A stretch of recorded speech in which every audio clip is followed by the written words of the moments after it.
ಕಿಂಪುರುಷೇಷು ಭಗವಂತಂ ಆದಿಪುರುಷಂ ಲಕ್ಷ್ಮಣಾಗ್ರಜಂ ಸೀತಾಭಿರಾಮಂ ರಾಮಂ ತಚ್ಚರಣ ಸನ್ನಿಕರ್ಷಾಭಿರತಃ ಪರಮಭಾಗವತೋ ಹನುಮಾನ್ ಸಹ ಕಿಂಪುರುಷೈಃ ಅವಿರತ ಭಕ್ತಿ ಉಪಾಸ್ತೆ ಆಷ್ಟಿಷೇಣೇನ ಸಹ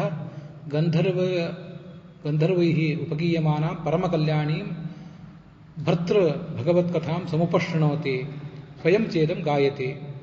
ಓಂ ನಮೋ ಭಗವತ ಉತ್ತಮ ಶ್ಲೋಕಾಯ ನಮ ಆರ್ಯಲಕ್ಷಣ ಶೀಲವ್ರತಾಯ ನಮ ಆಶ್ರಿತಾತ್ಮನೆ ನಮ ಉಪಾಸಿತ ಲೋಕಾಯ ನಮಃ ಸಾಧುವಾದ ನಿಕರ್ಷಣಾಯ ನಮೋ ಬ್ರಹ್ಮಣ್ಯ ದೇವಾಯ ಪರಮಪುರುಷಾಯ ಮಹಾರಾಜಾಯ ನಮಃ.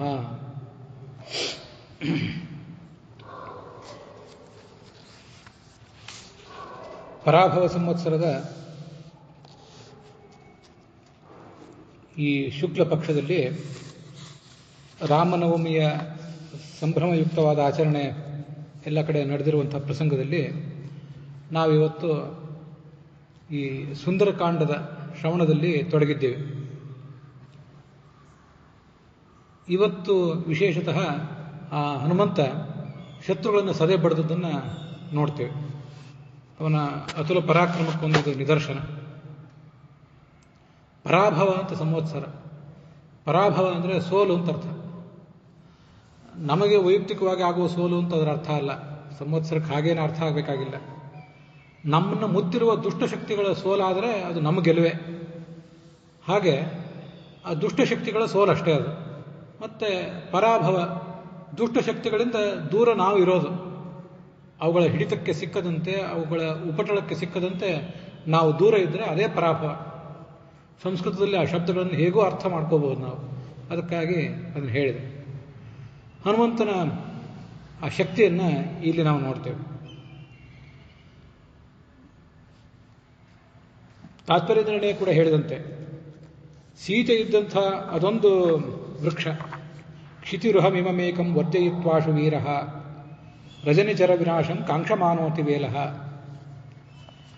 ಸೀತೆ ಇದ್ದ ಒಂದು ವನ ಬಿಟ್ಟರೆ ಉಳಿದಿದ್ದೆಲ್ಲವನ್ನೂ ಪುಡಿ ಮಾಡಿದೆ, ನಾಶ ಮಾಡಿದೆ. ಇದನ್ನೆಲ್ಲ ಯಾತಕ್ಕಾಗಿ ಮಾಡಿದ? ಆತ್ಮಾವಿಷ್ಕರಣೆ ಚಿತ್ತಂ ಚಕ್ರೇ ಮತಿಮತಾಂ ವರಹ. ತಾನು ಯಾರು ಅಂತ ಅವನಿಗೆ ತನ್ನನ್ನು ತೋರಿಸ್ಕೋಬೇಕಾಗಿತ್ತು. ಅದಕ್ಕಾಗಿ ಹೀಗೆ ಮಾಡಿದ. ಸೀತೆಯನ್ನು ಕಂಡು ಬಂದಾಯಿತು, ಚೂಡಾಮಣಿ ಅವಳಿಂದ ತಗೊಂಡದ್ದಾಯಿತು, ರಾಮನ ಉಂಗುರವನ್ನು ಅವಳಿಗೆ ಕೊಟ್ಟದ್ದೂ ಆಯಿತು. ಹಾಗೆ ಮರಳಿ ಹೋಗಿದ್ರೆ ಈ ಬಂದವನು ಯಾರು, ಬಂದವನ ಶಕ್ತಿ ಏನು ಅನ್ನೋದು ಅವನಿಗೆ ಗೊತ್ತಾಗ್ತಿರ್ಲಿಲ್ಲ. ರಾವಣನಿಗೆ ಗೊತ್ತಾಗ್ತಿರ್ಲಿಲ್ಲ. ರಾವಣನಿಗೆ, ಅವನ ಸೇನಾಪತಿಗಳಿಗೆ, ಅವನ ಮಕ್ಕಳಿಗೆ ಈ ಹನುಮಂತನ ಶಕ್ತಿ ಏನು ಅಂತ ಅನ್ನೋದು ಗೊತ್ತಾಗಬೇಕಾಗಿತ್ತು. ಅದಕ್ಕಾಗಿ ಹೀಗೆ ಮಾಡಿದೆ. ಇಲ್ಲಿ ನಾವು ನೋಡ್ತಿರುವ ಕಥಾಭಾಗದಲ್ಲೇ ಹಾಗೆ ಬರ್ತದೆ. ರಾವಣನೇ ಹೇಳ್ತಾನೆ, ಯಾವ ವಜ್ರಾಯುಧವೂ ಅವನ ಮೇಲೆ ಕೆಲಸ ಮಾಡಲಾರದು. ಎಷ್ಟು ದೊಡ್ಡ ಸೈನ್ಯವನ್ನು ಕಳಿಸಿದರೂ ಯಾವ ಸೈನ್ಯವೂ ಅವನಿಗೆ ಈಡಲ್ಲ ಅನ್ನೋದನ್ನೆಲ್ಲ ರಾವಣ ಮನಗಾಣ್ತಾನೆ. ಅದಕ್ಕಾಗಿ ತಾನು ಯಾರು ಅನ್ನೋದನ್ನು ತೋರಿಸಿಕೊಳ್ಳಿಕ್ಕೋಸ್ಕರ ಅವನು ಎಲ್ಲ ಕೆಲಸಗಳನ್ನು ಮಾಡ್ತಾನೆ. ಆ ಅಶೋಕವನವನ್ನೆಲ್ಲ ನಾಶ ಮಾಡಿದ. ಆ ನಗರದ ಮಹಾದ್ವಾರ ಇತ್ತಲ್ಲ, ಅಶೋಕವನದ ಮಹಾದ್ವಾರ, ಅದನ್ನು ಏರಿದ. ಅನೇಕ ದೂತರನ್ನು ಕಳಿಸಿದ. ಜಿದೇಶ ಕಿಂಕರಾನ್ ಬಹೂನ್ ಕಪಿರ್ ನಿಗೃಹ್ಯತಾಮಿತಿ. ಈ ಕಡೆ ಈ ವಾಲ್ಮೀಕಿ ರಾಮಾಯಣದಲ್ಲಿ 42ನೇ ಸರ್ಗ ನಾವೀಗ ನೋಡಬೇಕಾಗಿದೆ. ಪಕ್ಷಿಗಳ ಶಬ್ದವನ್ನೆಲ್ಲ ಜನ ಕೇಳಿದರು. ಪಕ್ಷಿಗಳೆಲ್ಲ ಹೆದರಿ ಅಲ್ಲಿ ಚೆಲ್ಲಾಪಿಲ್ಲಿಯಾಗಿ ಓಡಿ ಹೋದವು. ವೃಕ್ಷಗಳೆಲ್ಲ ಮುರಿದು ಹೋದವು. ಲಂಕಾಪಟ್ಟಣದ ನಿವಾಸಿಗಳಿಗೆ ಭಯ ಆಯಿತು. ಕ್ರೂರವಾದ ಅಪಶಕನಗಳು ಕಾಣಿಸ್ಕೊಂಡವು. ಎಷ್ಟೋ ಜನ ರಾಕ್ಷಸಿಯರು ನಿದ್ದೆಯಿಂದ ಎದ್ದು ನೋಡಿದರೆ ಈ ಕಪಿ ಕಾಣಿಸಿತು. ಅವರೆಲ್ಲ ಹೋಗಿ ಸೀತೆಯನ್ನು ಕೇಳಿದರು. ಕೋಯಂ ಕಸ್ಯ ಕುತೋವಾಯಂ ಕಿಂ ನಿಮಿತ್ತ ಮಿಹಾಗತಃ. ಯಾರು ಈ ಕಪಿ? ಇಲ್ಲಿ ಬಂತು ಯಾಕೆ ಈ ಕಪಿ?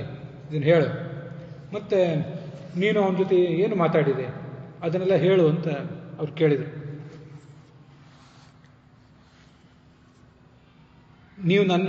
ನೀನು ನಮ್ಮಿಂದ ಭಯ ಪಡಬೇಕಾಗಿಲ್ಲ, ಏನು ನಡೆದಿದೆ ಅನ್ನೋದನ್ನು ಹೇಳು ಅಂತ. ಅದಕ್ಕೆ ಅವಳಂದ್ಲು, ನೀವೆಲ್ಲ ರಾಕ್ಷಸರು, ನಾನಾ ಥರದ ರೂಪ ತಾಳಬಲ್ಲವರು, ಬೇಕಾದಾಗ ಕಪಿಯಂತೆ ವರ್ತನೆ ಮಾಡ್ತೀರಿ, ಬೇಕಾದಾಗ ಭೂತಪ್ರೇತಗಳಂತೆ ವರ್ತನೆ ಮಾಡ್ತೀರಿ. ನಿಮ್ಮ ಮಾಯೆಯನ್ನು ನೀವೇ ತಿಳಿತೀರಷ್ಟೇ ಹೊರತು ನನಗೇನು ತಿಳಿತದೆ? ಅಹಿರೇವ ಹ್ಯಹೇ ಪಾದಾನ್ ವಿಜಾನಾತಿ ನ ಸಂಶಯ. ಹಾವಿನ ಹೆಜ್ಜೆ ಹಾವಿಗೆ ಗೊತ್ತಾಗ್ತದೆ, ನಿಮಗೆ ಗೊತ್ತಾಗ್ತದೆ. ನನಗಂತೂ ಅದೇನು ಗೊತ್ತಿಲ್ಲ, ನನಗೂ ಅದನ್ನು ನೋಡಿ ಹೆದರಿಕೆ ಆಗಿದೆ ಅಂತ ಅವನ ಬಗ್ಗೆ, ಹನುಮಂತನ ಬಗ್ಗೆ ಅವಳು ಸುಳ್ಳು ಹೇಳಿದ್ಳು. ಸುಳ್ಳು ಹೇಳಬಹುದಾ ಅಂತ ಒಂದು ಪ್ರಶ್ನೆ. ಸುಳ್ಳನ್ನು ಯಾವ ಪ್ರಾಣ ರಕ್ಷಣೆ ಆಗುವಂತಿದ್ರೂ ಸುಳ್ಳು ಹೇಳಬಾರ್ದು ಅಂತ ಶಾಸ್ತ್ರ ಹೇಳ್ತಿರ್ತದೆ. ಆದರೆ ಅಲ್ಲಿ ಸತ್ಯಧರ್ಮ ಸ್ವಾಮಿಗಳು ಅದನ್ನು ಬರೀತಾರೆ. ಮಿಥ್ಯಾವಾದಿನೇಶು ಮಿಥ್ಯಾವಾದ ನಿಕೃತ್ಯ ನಿಕೃತಿಂ ಹನ್ಯಾತ್ ಇತ್ಯಾದಿ ಮಾನಸಿದ್ಧ ಇತಿ ನ ಅನೃತ ಭಾಷಣ ದೋಷ ಸೀತಾಯಾ ಇತಿ ಜ್ಞೇಯಂ. ನಮ್ಮಂಥವರು ಯಾರೂ ಕೂಡ ಸುಳ್ಳನ್ನು ಹೇಳಬಾರ್ದು. ಅದರಲ್ಲೂ ವಾಕ್ ಮತ್ತು ಮನಸ್ಸಿನ ದೇವತೆ ಲಕ್ಷ್ಮೀದೇವಿ ಅಂದರೆ ವಾಕ್ ಮತ್ತು ಮನಸ್ಸಿನ ದೇವತೆ, ಎಲ್ಲ ವೇದಗಳ ಅಭಿಮಾನಿನಿ ದೇವತೆ. ಅವಳಂತೂ ಯಾವತ್ತೂ ಸುಳ್ಳು ಹೇಳಬಾರ್ದು. ಯಾಕೆ ಹಾಗೆ ಸುಳ್ಳು ಹೇಳಿದ್ಲು ಅಂದರೆ, ಈ ರಾಕ್ಷಸಿಯರೆಲ್ಲ ಸುಳ್ಳರೆ, ರಾಕ್ಷಸರು, ರಾಕ್ಷಸ ಸ್ತ್ರೀಯರು ಎಲ್ಲರೂ ಸುಳ್ಳುಗಾರರೇ. ಮತ್ತು ಅವರೆದುರಿಗೆ ಹಾಗಾದರೆ ಸತ್ಯವನ್ನು ಹೇಳಿ ಏನು ಉಪಯೋಗ? ಆದ್ದರಿಂದ ಒಂದು ಮಾತಿದೆ ಶಾಸ್ತ್ರದಲ್ಲಿ, ನಿಕೃತ್ಯ ನಿಕೃತಿಂ ಹನ್ಯಾತ್. ಯಾರಾದರೂ ಇನ್ನೊಬ್ಬರು ಏನಾದರೂ ಕಪಟವನ್ನು ಮಾಡಿದರೆ ನಮಗೆ, ನಾವು ಕಪಟವನ್ನು ಮಾಡಿಯೇ ಅದನ್ನು ಕಿತ್ತು ತೆಗಿಬೇಕು ಅಂತ. ಜಗತ್ತೆಲ್ಲ ಏನಾದರೂ ಬೇಕಾದ್ರೆ ಕಪಟ ಮಾಡಲಿ, ನಾನು ಮಾತ್ರ 100% ಪ್ರಾಮಾಣಿಕತೆಯಿಂದ ಇರ್ತೀನಿ ಅಂತ ಅನ್ನುವವನು ಅವನಿಗೆ ತನ್ನನ್ನೂ ರಕ್ಷಣೆ ಮಾಡ್ಕೊಳ್ಳಿಕ್ಕಾಗೋದಿಲ್ಲ, ಜಗತ್ತನ್ನು ರಕ್ಷಣೆ ಮಾಡ್ಕೊಳ್ಳಿಕ್ಕಾಗೋದಿಲ್ಲ, ದುಷ್ಟರನ್ನು ಸದೆ ಬಡ್ಲಿಕ್ಕಾಗೋದಿಲ್ಲ. ಹಾಗೆ ಮಾಡೋದಲ್ಲ ಅದು. ಮುಳ್ಳನ್ನು ಮುಳ್ಳಿಂದಲೇ ತೆಗಿಬೇಕು. ಕೃಷ್ಣನು ಕೂಡ ಅಂಥ ನೀತಿಯನ್ನು ಮಹಾಭಾರತದ ಉದ್ದಕ್ಕೂ ಮಾಡಿ ತೋರಿಸೇ ಇದ್ದಾನೆ, ಅದೆಲ್ಲ ನಮ್ಗೆ ಗೊತ್ತಿದೆ. ಹಾಗೆ ಅವಳು ಕೂಡ ಹಾಗೆ ಮಾಡಿದ್ಲು. ರಾಕ್ಷಸಿಯರಿಗೆ ಸುಳ್ಳೇ ಹೇಳಿದ್ಲು. ಇವೆಲ್ಲ ಏನು ಸಂಗತಿಗಳಿವೆ ಅಲ್ಲ, ಇವು ಶಾಸ್ತ್ರಕ್ಕೂ ಕೂಡ ಸಂಬಂಧಪಡುವಂಥ ಸಂಗತಿಗಳು. ಸೀತೆ ಅಂದರೆ ವೇದಾಭಿಮಾನಿನಿ ದೇವತಾ ಅಂತ ನಮಗೆಲ್ಲ ಗೊತ್ತಿದ್ದೇ ಇದೆ. ವೇದ ನಮಗೆ ಭಗವಂತನನ್ನು ಹೇಳ್ತದಲ್ಲ, ನಮಗೆ ಭಗವಂತನ ಬಗ್ಗೆ ಗೊತ್ತಾಗುವುದು, ಅಲೌಕಿಕ ಸಂಗತಿಗಳ ಬಗ್ಗೆ ಗೊತ್ತಾಗುವುದು ವೇದಗಳಿಂದಲೇ, ಬೇರೆ ಯಾವ ಪ್ರಮಾಣದಿಂದ ಗೊತ್ತಾಗೋದಿಲ್ಲ. ವೇದ ಹೇಗೆ ಹೇಳ್ತದೆ? ನೋಟಿಸ್ ಬೋರ್ಡ್ ಮೇಲೆ ಬರೆದಂತೆ ಸ್ಪಷ್ಟವಾಗಿ ಭಗವಂತನ ಬಗ್ಗೆ ಹೇಳಿಬಿಡ್ತದ? ಭಗವಂತನ ಬಗ್ಗೆ, ಭಗವಂತನ ಸೃಷ್ಟಿಯಾದ ಈ ಜಗತ್ತಿನ ಬಗ್ಗೆ, ಭಗವಂತನ ಪ್ರತಿಬಿಂಬರಾದಂಥ ನಮ್ಮ ಬಗ್ಗೆ, ನಮಗೂ ಅವನಿಗೂ ಭೇದವಿದೆ, ಜಗತ್ತು ಸತ್ಯ, ಈ ಎಲ್ಲ ಸಂಗತಿಗಳನ್ನು ಅದು ಹೇಳಿಬಿಡ್ತದೆ? ಹೇಳೋದಿಲ್ಲ. ಪರೋಕ್ಷ ಪ್ರಿಯ ಇವ ಹಿ ದೇವಾಹ ಪ್ರತ್ಯಕ್ಷ ದ್ವಿಷಃ ಅಂತ ಬೃಹದಾರಣ್ಯಕ ಉಪನಿಷತ್ತು ಹೇಳ್ತದೆ. ಎಲ್ಲ ದೇವತೆಗಳು, ದೇವತಾ ಸ್ತ್ರೀಯರು ಎಲ್ಲರೂ ಕೂಡ ಪರೋಕ್ಷ ಪ್ರಿಯಾಹ, ಎಲ್ಲವನ್ನು ಇಂಡೈರೆಕ್ಟಾಗಿ ಹೇಳುವುದನ್ನೇ ಅವರು ಬಯಸ್ತಾರೆ. ಡೈರೆಕ್ಟಾಗಿ ಹೇಳುವುದನ್ನು ಅವ್ರು ಯಾವುದನ್ನು ಬಯಸುವುದಿಲ್ಲ. ಅವ್ರ ಸ್ವಭಾವವೇ ಅದಲ್ಲ. ಒಂದು ವೇಳೆ ಅವ್ರು ಹೇಳಿದ್ರೂ ಇವರಿಗೆ ಅರ್ಥ ಆಗೋದಿಲ್ಲ ಅಂತ ಶಾಸ್ತ್ರ ಹೇಳ್ತದೆ. ಹನುಮಂತನ ಬಗ್ಗೆ ತಿಳ್ಕೊಳ್ಳುವುದು ಅನ್ನೋದೇನಿದೆಯಲ್ಲ, ಈ ಕಪಿ ಯಾರು, ಎಲ್ಲಿಂದ ಬಂತಿದ್ದು, ನಿನಗೂ ಅದಕ್ಕೂ ಏನು ಸಂಬಂಧ, ಇಷ್ಟೇ ಸಂಗತಿ ಅಲ್ಲ ಅದು. ಕಪಿ ಯಾರು ಅಂದರೆ ಅದು ರಾಮನ ದೂತ. ನಿನಗೂ ಅದಕ್ಕೂ ಏನು ಸಂಬಂಧ ಅಂದರೆ ನೀನು ಅದರ ತಾಯಿ, ಈ ಸೀತೆ ಅದರ ತಾಯಿ. ಈ ಎಲ್ಲ ಶಾಸ್ತ್ರೀಯ ಸಂಗತಿಗಳಿವೆ. ಪರಮಾತ್ಮ, ಲಕ್ಷ್ಮೀದೇವಿ, ಆ ಬಳಿಕ ಬ್ರಹ್ಮವಾಯುಗಳು, ಮುಂದೆ ಸರಸ್ವತಿ ಭಾರತೀಯರು, ನಮಗಿದೆಲ್ಲ ಗೊತ್ತಿದೆ. ಈ ಒಂದು ಸಂಗತಿಯನ್ನು ಕೂಡ ಶಾಸ್ತ್ರ ಬೇಕಾದಷ್ಟು ಕಡೆ ವರ್ಣನೆ ಮಾಡಿದೆ, ಛಾಂದೋಗ್ಯ ಉಪನಿಷತ್ತೇ ಹೇಳಿದೆ. ಆದರೆ ಅದು ಯಾವುದನ್ನು ಕೂಡ ಶಾಸ್ತ್ರದ ಅಭಿಮಾನಿ ದೇವತೆಯರು, ಲಕ್ಷ್ಮೀ, ಸರಸ್ವತಿ, ಭಾರತಿ, ಪಾರ್ವತಿ ಮೊದಲಾದ ಯಾವ ದೇವತೆಯರು ಕೂಡ ಸ್ಪಷ್ಟವಾಗಿ ಹೇಳೋದಿಲ್ಲ. ನಾವು ಶಾಸ್ತ್ರವನ್ನು ಓದಿ ಬಹಳಷ್ಟು ಮನನ ಮಾಡಿ, ಬಹಳಷ್ಟು ಶ್ರವಣ ಮಾಡಿ, ಬಹಳಷ್ಟು ಮನನ ಮಾಡಿ, ಬಹಳಷ್ಟು ಆಸಕ್ತಿ ಅದರ ಬಗ್ಗೆ ಇದ್ದರೆ ಮಾತ್ರ ಅವನಿಗೆ ಹೊಳೆಯುವಂಥದ್ದು ಶಾಸ್ತ್ರಾರ್ಥ. ಅದಕ್ಕೆ ಶಾಸ್ತ್ರ ಅದು ಪರೋಕ್ಷವಾಗಿಯೇ ಹೇಳ್ತದೆ, ಸುಳ್ಳನ್ನೇ ಹೇಳುವಂತೆ ಕಾಣಿಸ್ತಿರ್ತದೆ. ಮತ್ತು ಇವರು ಸತ್ಯ ಹೇಳಿದ್ರು ಅವರಿಗೆ ಅರ್ಥ ಆಗೋದು ಮತ್ತು ಸುಳ್ಳೇ. ಆದ್ದರಿಂದ ಯಾರು ಸ್ವಯಂ ಮಿಥ್ಯಾವಾದಿನಿಯರು, ಆ ರಾಕ್ಷಸಿಯರು, ಅವರಿಗೆ ಈ ಹನುಮಂತನ ಬಗ್ಗೆ ತಥ್ಯವನ್ನು ಹೇಳಿಯೂ ಉಪಯೋಗವಿಲ್ಲ. ಶಾಸ್ತ್ರ ಇರೋದೇ ಹಾಗೇನೆ ಅಂತ ಈಗ ಅದರ ತಾತ್ಪರ್ಯ. ವದೇ ದ್ವಿವಾದ ರೂಪೇಣ ಸಭಾರೂಪೇಣ ವಾಪನಃ. ದೊಡ್ಡ ಜನಸಮುದಾಯ ಇದ್ದಾಗ ತತ್ವಗಳನ್ನು ಬಹಳ ಸ್ಪಷ್ಟವಾಗಿ ಘಂಟಾಘೋಷ ಮಾಡಿ ಹೇಳಬಾರ್ದು. ಸಂಕೀರ್ಣವಾಗಿ, ಅಸ್ಪಷ್ಟವಾಗಿ ಯಾರಿಗೆ ತಿಳಿಯಬೇಕೋ ಅವರಿಗೆ ಮಾತ್ರ. ಇನ್ನು ಉಳಿದವರಿಗೆ ಸಂಕೀರ್ಣವಾಗಿ ಏನೋ ಒಂದು ಹೇಳ್ತಿದ್ದಾರೆ ದೇವರ ಬಗ್ಗೆ, ಏನೋ ಒಂದು ಧರ್ಮನೋ, ರಾಮಾಯಣನೋ, ಮಹಾಭಾರತನೋ ಏನೋ ನಡೆದಿದೆ ಅಂತಿಷ್ಟು ತಿಳಿದಿರಬೇಕು. ವಾಸ್ತವಿಕ ತತ್ವಗಳನ್ನು ತದ್ವಿಜ್ಞಾನಾರ್ಥಂ ಸ ಗುರುಮೇವಾಭಿಗಚ್ಚೇತ್. ಯಾರಿಗೆ ಸಭೆಯಲ್ಲಿ ಒಂದಿಷ್ಟು ಪ್ರವಚನ ಮಾಡಿದ ಕೂಡಲೇ ತತ್ವಜ್ಞಾನ ಯಾರಿಗೂ ಬರೋದಿಲ್ಲ. ತತ್ವಜ್ಞಾನ ಬೇಕು ಅಂತಿದ್ರೆ ಸಭೆಯಲ್ಲಿ ಅದ್ರ ಕೇಳಿದ್ದೀರಲ್ಲ, ಆಸಕ್ತಿ ಮೂಡಿದೆಯಲ್ಲ, ತತ್ವಜ್ಞಾನಕ್ಕಾಗಿ ಗುರುವನ್ನು ಆಶ್ರಯಿಸಿರಿ. ತದ್ವಿಧಿ ಪ್ರಣಿಪಾತೇನ ಪರಿಪ್ರಶ್ನೇನ ಸೇವಯ ಅಂತ ಭಗವದ್ಗೀತೆ ಹೇಳ್ತದೆ. ಗುರುವಿಗೆ ಹೋಗಿ ನಮಸ್ಕಾರ ಮಾಡ್ರಿ, ಪರಿಪ್ರಶ್ನೆ ಮಾಡ್ರಿ, ಅವನನ್ನು ಕೇಳ್ರಿ, ಮತ್ತೆ ಪರಿಪರಿಯಿಂದ ಪ್ರಶ್ನೆ ಮಾಡ್ರಿ.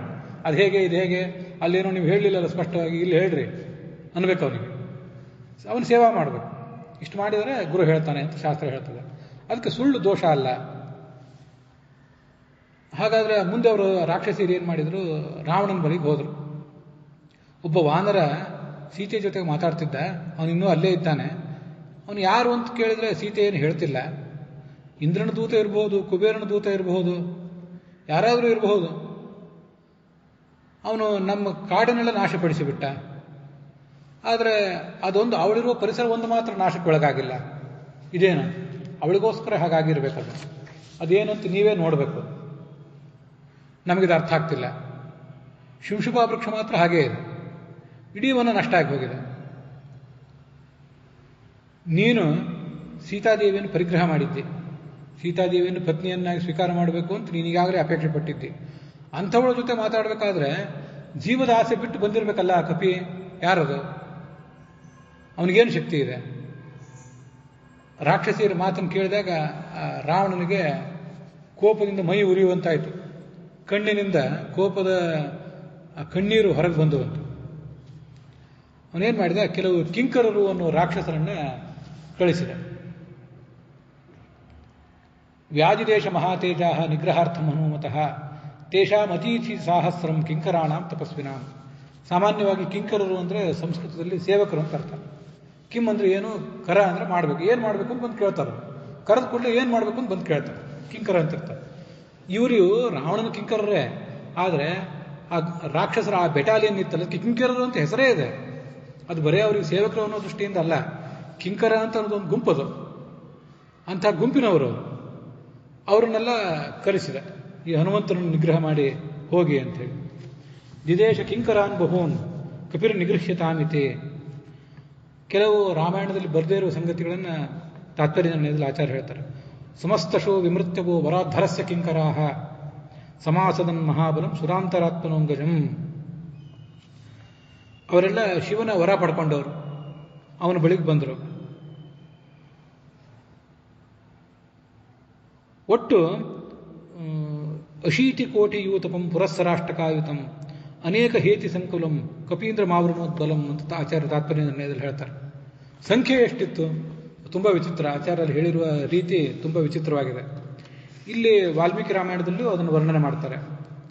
ತೇಷಾಂ 80 ಸಹಸ್ರಂ ಕಿಂಕರಾಣಾಂ ತಪಸ್ವಿನಾಂ. 80 ಕೋಟಿ ಇತ್ತು, 80 ಕೋಟಿ ಮತ್ತು 80,000 ಅಂತ ಹೇಳ್ತಾರೆ. ಒಟ್ಟು ಅದನ್ನು ಏನು ತಿಳ್ಕೊಳ್ಬಹುದು? ವ್ಯಾಖ್ಯಾನಕಾರ ಒಬ್ಬೊಬ್ರು ಒಂದೊಂದು ರೀತಿ ವ್ಯಾಖ್ಯಾನ ಮಾಡ್ತಾರೆ. 80 ಕೋಟಿ ಅಷ್ಟು ಸೈನ್ಯ ಇತ್ತದು. ಆ ಕಿಂಕರರು ಬೆಟಾಲಿಯನು 80 ಕೋಟಿ ಇದು. ಅದಕ್ಕೆ 80,000 ಮಂದಿ ಸೇನಾಪತಿಗಳಿದ್ರು, ಮುಖ್ಯಸ್ಥರು. ಒಂದೊಂದು ಸಣ್ಣ ಸಣ್ಣ ತುಕಡಿಗಳಿರ್ತಾವಲ್ಲ, ಅದಕ್ಕೆಲ್ಲ ಮುಖ್ಯಸ್ಥರಾಗಿ 80,000 ಜನ ಇದ್ರು. ನೀವು 80 ಕೋಟಿಯನ್ನು 80,000ದಿಂದ ಭಾಗಿಸಿ ನೋಡಿದರೆ ಎಷ್ಟು ಜನರಿಗೆ, ಅದನ್ನು ಹಿಂದೆ ಆಗೋನ್ಸರಿ ನೋಡಿದ್ದೆ, 100 ಜನರಿಗೋ ಏನೋ ಒಂದು ಲೆಕ್ಕ ಬರ್ತದೆ. ನೀವು ಆಮೇಲೆ ಅದನ್ನು ನೋಡ್ಬೋದು, ಅದೇನು ದೊಡ್ಡ ಗಣಿತ ಏನಲ್ಲ. ಅಷ್ಟಷ್ಟು ಗುಂಪಿಗೆ ಒಬ್ಬೊಬ್ಬ ನಾಯಕ ಇರ್ತಾನೆ. ಆ ನಾಯಕನ ಮುಂದಾಳ್ತನದಲ್ಲಿ ಆ ಸೇನೆ ಅಲ್ಲಿಗೆ ಬಂತು ಅಂತ ಹಾಗೆ ತಿಳ್ಕೋಬೇಕು. ಅನೇಕ ಥರದ ಆಯುಧಗಳು, ನಾನಾ ವಿಚಿತ್ರವಾದ ಸ್ವರೂಪ ಅವರು. ದೊಡ್ಡ ದೊಡ್ಡ ಹೊಟ್ಟೆ, ದೊಡ್ಡ ದೊಡ್ಡ ಕೋರೆ ದಾಡೆ. ಹನುಮಂತನ ಸೆರೆ ಹಿಡಿದೇ ಬಿಡಬೇಕು ಅಂತ ಕಾದಿದ್ರು. ಹೇಗೆ ಹನುಮಂತನ ಮೇಲೆ ಬಿದ್ದರು ಅಂದರೆ, ಬಿದ್ದಿದ್ದಕ್ಕೆ ವಾಲ್ಮೀಕಿಗಳು ಹೇಳ್ತಾರೆ, ಪತಂಗ ಇವ ಪಾವಕಂ. ಸಣ್ಣ ಸಣ್ಣ ಹುಳ ಮಿಡತೆಗಳು, ಹುಳ ಹುಪ್ಪಟೆಗಳು ಬೆಂಕಿಯಲ್ಲಿ ಬಂದು ಬಿದ್ದಂಗಾಯ್ತು. ತೇ ಗದಾಭಿ ವಿಚಿತ್ರಾಭಿ ಪರಿಕೈ ಕಾಂಚನಾಂಗದೈ. ನಾನಾ ಥರದ ಆಯುಧಗಳಿಂದ ಆ ಹನುಮಂತನನ್ನು ಅವರು ಹೊಡೆದು. ಇಷ್ಟಾದರೂ ಅವನಿಗೇನೂ ಆಗಲಿಲ್ಲ. ಅವನೇನು ಮಾಡಿದ, ತನ್ನ ಬಾಲ ಒಂದ್ಸರಿ ನೆಲಕ್ಕೆ ಅಪ್ಪಳಿಸಿದ, ಜೋರಾಗಿ ಸಿಂಹನಾದ ಮಾಡಿದ. ಮುಂದೆ ಹೇಳಿದಂತೆ, ಜಯತಿ ಅತಿಬಲೋ ರಾಮ ಲಕ್ಷ್ಮಣಶ್ಚ ಮಹಾಬಲಃ. ಈಗ ನಾನು ಯಾರ ಜೊತೆಗೆ ಬಂದಿದ್ದೀನಿ, ಯಾತಕ್ಕಾಗಿ ಬಂದಿದ್ದೀನಿ ಅಂತ ಅನ್ನೋದನ್ನು ನೋಡ್ರಿ, ಅದನ್ನು ಹೇಳ್ತೇನೆ ನಿಮಗೆ ಅಂತ ತನ್ನ ಸ್ವರೂಪ ಹೇಳಿದೆ. ಅತಿಬಲನಾದಂಥ ರಾಮ ಜಯತಿ, ಅವನು ಯಾವತ್ತೂ ಗೆಲ್ಲುತ್ತಾನೆ. ಲಕ್ಷ್ಮಣನೂ ಮಹಾಬಲ, ಅವನಿಗೂ ಗೆಲುವು ಯಾವತ್ತೂ ಇದ್ದಿದ್ದೆ. ರಾಜ ಜಯತಿ ಸುಗ್ರೀವ ರಾಘವೇಣ ಅಭಿಪಾಲಿತ. ಈ ರಾಮನ ರಕ್ಷಣೆಯಲ್ಲಿರುವಂಥ ಸುಗ್ರೀವನೂ ಗೆಲ್ಲುತ್ತಾನೆ. ನೀನು ಯಾರು ಅಂದರೆ, ದಾಸೋಹಂ ಕೋಸಲೇಂದ್ರಸ್ಯ ರಾಮಸ್ಯಾಕ್ಲಿಷ್ಟ ಕರ್ಮಣಃ ಹನುಮಾನ್ ಶತ್ರು ಸೈನ್ಯಾನ ನಿಹಂತ ಮಾರುತಾತ್ಮಜ. ಇದನ್ನೇ ಮುಂದೂ ಒಂದು ಕಡೆ ಹೇಳ್ತಾನೆ ಹನುಮಂತ. ತುಂಬ ಸುಂದರವಾದ ಮಾತು. ನಮ್ಮನ್ನೆಲ್ಲರನ್ನು ನೀವು ಯಾರು ಅಂತ ಕೇಳಿಬಿಟ್ರೆ ಕೇಳೋದೊಂದೇ ತಡ. ನಮ್ದು ಯಾವ ವಂಶ, ನಮ್ಮ ಡಿಗ್ರಿಗಳೇನು, ನಾವು ಮಾಡಿರೋ ಸಾಧನೆಗಳೇನು, ಅವರೇ ಕೇಳಿದವರೇ ಸಾಕಾಗಿ ಓಡಿ ಹೋಗಿರಬೇಕು. ನಿಮ್ಗೆ ಸಾಕು ನಿಮ್ದಿನ್ನು ಅಂತ. ನಾವು ಯಾರೂ ಕೂಡ ನೀವು ಯಾರು ಅಂತ ಕೇಳಿದ್ರೆ ನಾನು ಭಗವಂತನ ಪ್ರತಿಬಿಂಬ ಅಂತ ಯಾರು ಉತ್ತರ ಹೇಳಿಬಿಟ್ಟು ಸೌಜನ್ಯ ಆ ಶಾಸ್ತ್ರದ ಜ್ಞಾನ ಆವಾಗಿರೋ ಹೌದ್ರಿ ಭಗವಂತನ ಪ್ರತಿಬಿಂಬ ಹೌದು, ನಾನು ಏನು ತಿಳ್ಕೊಬೇಕಲ್ಲ ಮತ್ತೆ ಜಗತ್ತಿಗೆ ಹೇಗೆ ತಿಳಿಬೇಕು ಅಂತ ನಮ್ಮ ಬಗ್ಗೆ ನಾವು ಹೇಳಲಿಕ್ಕೆ ಶುರು ಮಾಡ್ತೇವೆ. ಅವನು ಹೇಳಿದ ದಾಸೋಹಂ ಕೋಸಲೇಂದ್ರಸ್ಯ. ಕೋಸಲ ಅಂದರೆ ಅಯೋಧ್ಯೆ ಒಂದು ಭಾಗ ಅಷ್ಟೇ, ಒಟ್ಟಾರೆ ಆ ಭಾಗ, ಅದರ ಅಧಿಪತಿಯಾದ ರಾಮನ ದಾಸ ನಾನು. ಇದು ನನ್ನ ಐಡೆಂಟಿಟಿ.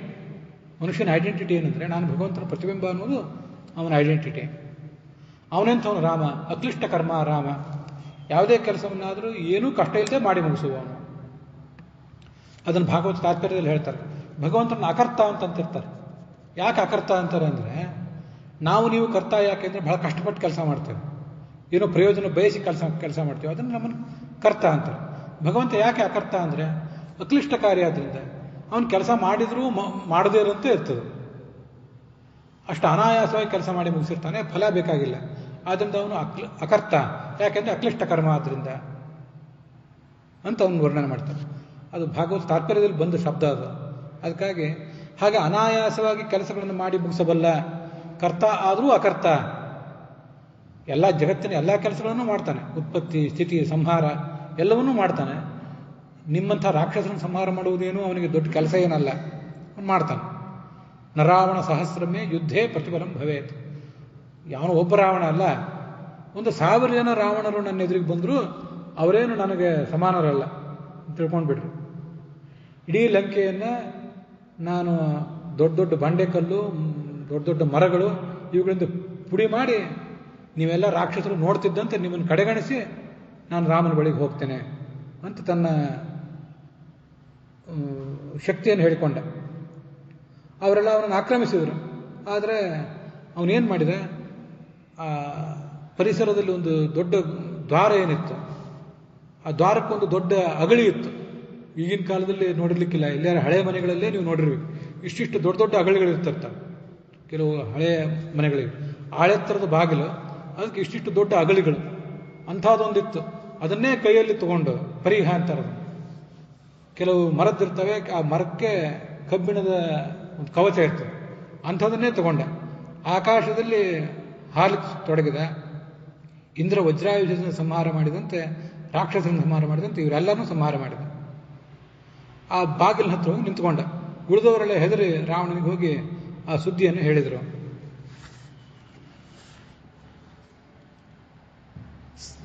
ಚಕಾರತಾನ್ ಸಮಸ್ತಶ ಸ್ಥಳಪ್ರಹಾರ ಚೂರ್ಣಿತಾನ್. ಅವ್ರನ್ನೆಲ್ಲ ಕೆಲವರನ್ನ ಆ ಪರಿಗಾಯದಿಂದ ಕೊಂದಿದ್ದ, ಕೆಲವರನ್ನು ಸೊಳ್ಳೆಗಳನ್ನು ಕೊಂದು ಹಾಕುವಂತೆ ನೆಲಕ್ಕೆ ಅಪ್ಪಳಿಸಿ ಕೊಂದು ಹಾಕಿದ. ಇದನ್ನು ವರ್ಣನೆ ಮಾಡ್ತಾರೆ. ಈಗಿಲ್ಲಿ ಜಯತ್ಯತಿಬಲೋ ರಾಮ ಅಂತ ಬಂತಲ್ಲ, ರಾಮ ಗೆಲ್ಲುತ್ತಾನೆ, ಲಕ್ಷ್ಮಣಶ್ಚ ಮಹಾಬಲ ಅಂತ ಬಂತಲ್ಲ, ಅದನ್ನು ಸ್ವಲ್ಪ ನಾವು ನೋಡಬೇಕು. ರಾಮ ಗೆಲ್ಲುವುದು ಅಂದ್ರೆ ಏನು? ಗೆಲ್ಲುವುದು ಅಂದ್ರೆ ಯುದ್ಧದಲ್ಲಿ ಗೆಲ್ಲುವುದು ಅಂತಲೇ ಏನು ಅರ್ಥ ಅಲ್ಲ. ಜಯತೆ ಅಂದರೆ ಸರ್ವೋತ್ಕೃಷ್ಟನಾಗಿದ್ದಾನೆ ಅಂತ ಅರ್ಥ. ಹಾಗೆ 2 ಅರ್ಥಗಳಿವೆ. ಒಂದು ಇನ್ನೊಬ್ಬರನ್ನು ಸೋಲಿಸುವುದು ಅಂತ ಅರ್ಥ, ಇನ್ನೊಂದು ಸ್ವಯಂ ಸರ್ವೋತ್ಕೃಷ್ಟ ಅಂತ ಅರ್ಥ. ಅದಕ್ಕೆ ನಾನೀಗ ಆರಂಭದಲ್ಲಿ ಒಂದು ಮಂಗಲಾಚರಣೆ ಮಾಡಿದೆ, ಅದನ್ನು ಗಮನಿಸಬೇಕು ನಾವು. ಅದನ್ನ ಏನು ಮಂಗಲಾಚರಣೆ ಅಂದರೆ, ಭಾಗವತದಲ್ಲಿ 5ನೇಯ ಸ್ಕಂದದಲ್ಲಿ ಕೆಲವು ಲೋಕಗಳ ಬಗ್ಗೆ ವರ್ಣನೆ ಮಾಡ್ತಾರೆ. ಕಿಂಪುರುಷ ಖಂಡ ಇತ್ಯಾದಿ ಇರೋ ಲೋಕಗಳು, ಅಲ್ಲಿ ಯಾರ್ಯಾರಿದ್ದಾರೆ, ಅವರೆಲ್ಲ ಹೇಗೆ ಭಗವಂತನ ಸೇವಾ ಮಾಡ್ತಾರೆ ಅನ್ನೋದನ್ನೆಲ್ಲ ಅಲ್ಲಿ ವರ್ಣನೆ ಮಾಡ್ತಾರೆ. ಅಲ್ಲಿ ಕಿಂಪುರುಷ ಅಂತ ಒಂದು ಖಂಡ, ಕಿಂಪುರುಷ ಖಂಡದಲ್ಲಿ ಹನುಮಂತ ಇದ್ದಾನೆ ಅನ್ನೋದು ಪ್ರಸಿದ್ಧವಾದ ಸಂಗತಿ. ಅವನು ಆದಿಪುರುಷನಾದ ಲಕ್ಷ್ಮಣನ ಅಣ್ಣನಾದ ಸೀತಾಭಿರಾಮನನ್ನ ನೋಡಿ, ರಾಮ ಅಂತ ಭಗವಂತನಿಗೆ ಹೆಸರು, ಸೀತಾಭಿರಾಮ, ಸೀತೆಗೆ ಮನಸ್ಸಿಗೆ ತಂಪಿ ಕೊಡುವಂಥವನು. ಅಂಥ ರಾಮನನ್ನ ತಚ್ಚರಣ ಸನ್ನಿಕರ್ಷಾಭಿರತಃ, ಅವನ ಪಾದಕಮಲದಲ್ಲಿ ಸೇವಾಸಕ್ತನಾಗಿ ಈ ಪರಮ ಭಾಗವತನಾದ ಹನುಮಂತ ಕಿಂಪುರುಷ ಖಂಡದಲ್ಲಿ ಉಳಿದ ಅನೇಕ ಜೀವರಿದ್ದಾರಲ್ಲ, ಭಕ್ತರಿದ್ದಾರಲ್ಲ, ಅವ್ರ ಜೊತೆಗೆ ಸೇರಿ ಆ ರಾಮನನ್ನು ಉಪಾಸನೆ ಮಾಡ್ತಾನೆ. ಅಸಾವಿಧಾನೀಂಚ ನಿಸೇವಮಾನೋ ರಾಮಂ ಪತಿಂ ಕಿಂಪುರುಷೇ ಕಿಲಾಸ್ತೆ ಅಂತ ಮಧ್ವವಿಜಯ.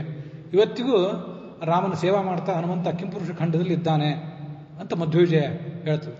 ಹನುಮಂತ ಚಿರಂಜೀವಿ, ಒಂದು ನಿರ್ದಿಷ್ಟ ಕಲ್ಪದವರೆಗೆ ಅವನು ಇರ್ತಾನೆ, ಉಳಿದವರ ಅವತಾರ ಪರಿಸಮಾಪ್ತ ಆಗಿದೆ, ಅವನದಾಗಿಲ್ಲ.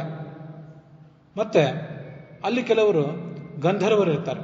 ಆ ಗಂಧರ್ವರು ಈ ಭಗವಂತನ ರಾಮನ ಕಥೆಯನ್ನು ಹೇಳ್ತಿರ್ತಾರೆ. ಅದು ನೀವು ಕೇಳ್ತಾ ಕೂತಿರ್ತಾನೆ ಆನಂದದಿಂದ, ಉಪಶ್ರುಣೋತಿ, ನಡುವೆ ತಾನು ಹಾಡ್ತಾನಂತೆ. ಅದರಲ್ಲಿಂದ ಒಂದು ಮಂತ್ರ ಹೇಳಿದೆ, ನಮೋ ನಮೋ ಭಗವತೆ ಉತ್ತಮ ಶ್ಲೋಕಾಯ. ಭಗವಂತನನ್ನು ಉತ್ತಮ ಶ್ಲೋಕ ಅಂತ ವರ್ಣನೆ ಮಾಡ್ತಾರೆ. ಭಗವಂತ ಮಾತ್ರ ಅಲ್ಲ, ಬೇರೆಯವರನ್ನು ಕೂಡ ಉತ್ತಮ ಶ್ಲೋಕ ಅಂತ ಹೇಳಲಿಕ್ಕೆ ಏನು ತೊಂದರೆ ಇಲ್ಲ. ಶ್ಲೋಕ ಅಂದರೆ ಅವರನ್ನು ವರ್ಣನೆ ಮಾಡುವ ಒಂದು ಪ್ರಸಂಗ ಅಂತ ಅರ್ಥ. ಉತ್ತಮ ಶ್ಲೋಕ ಭಗವಂತನ ವರ್ಣನೆ ಅದೇನು ಶಬ್ದಗಳಿಂದ ಮಾಡಿ ಮುಗಿಸುವಂಥದ್ದಲ್ಲ. ಅಷ್ಟು ಮಹಾಗುಣಲಕ್ಷಣ ಸಂಪನ್ನ ಅವನು. ಲಕ್ಷ್ಮಣನ ಅಣ್ಣ, ಆರ್ಯ ಲಕ್ಷಣ ಶೀಲವ್ರತಾಯ. ಹೇಗೆ ಸಜ್ಜನರು ನಡ್ಕೋಬೇಕು ಅನ್ನೋದನ್ನೆಲ್ಲ ತಾನು ನಡೆದು ತೋರಿಸಿದವನು.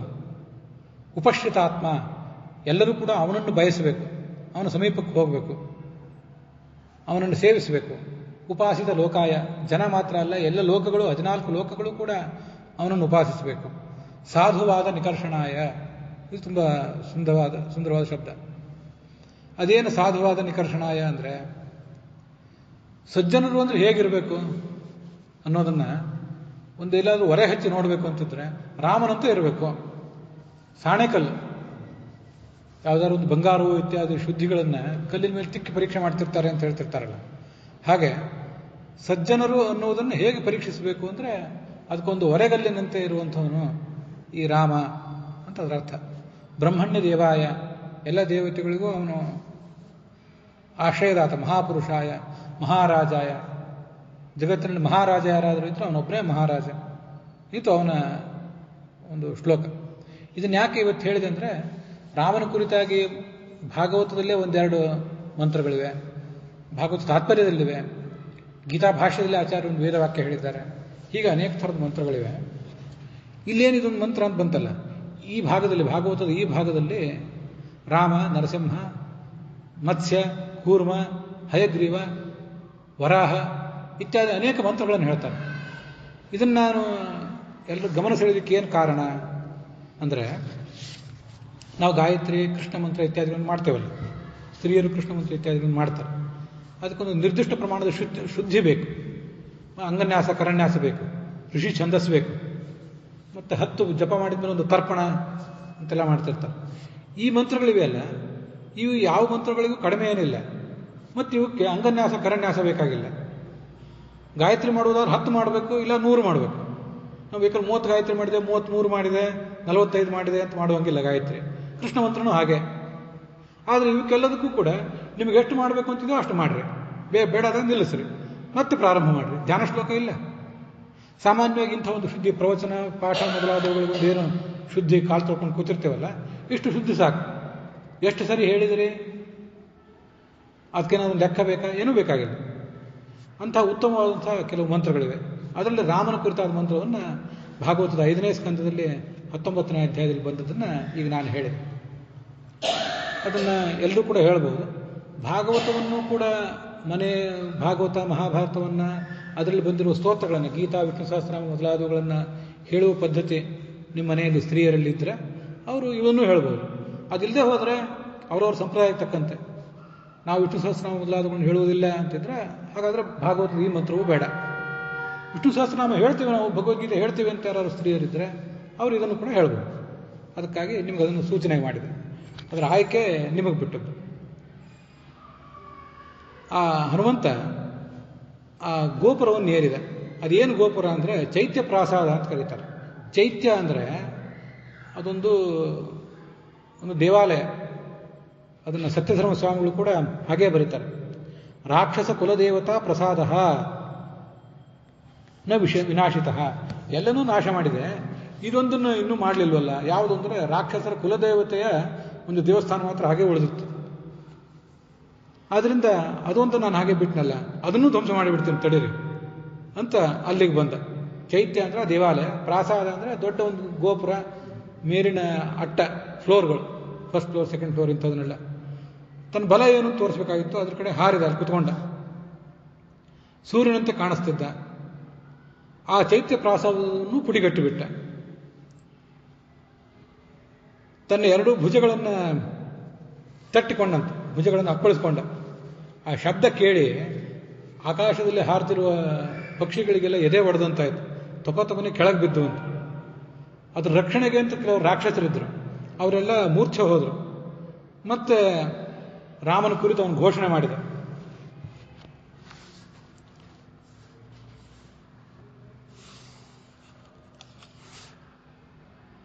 ಏನಂತ ಘೋಷಣೆ ಮಾಡಿದ?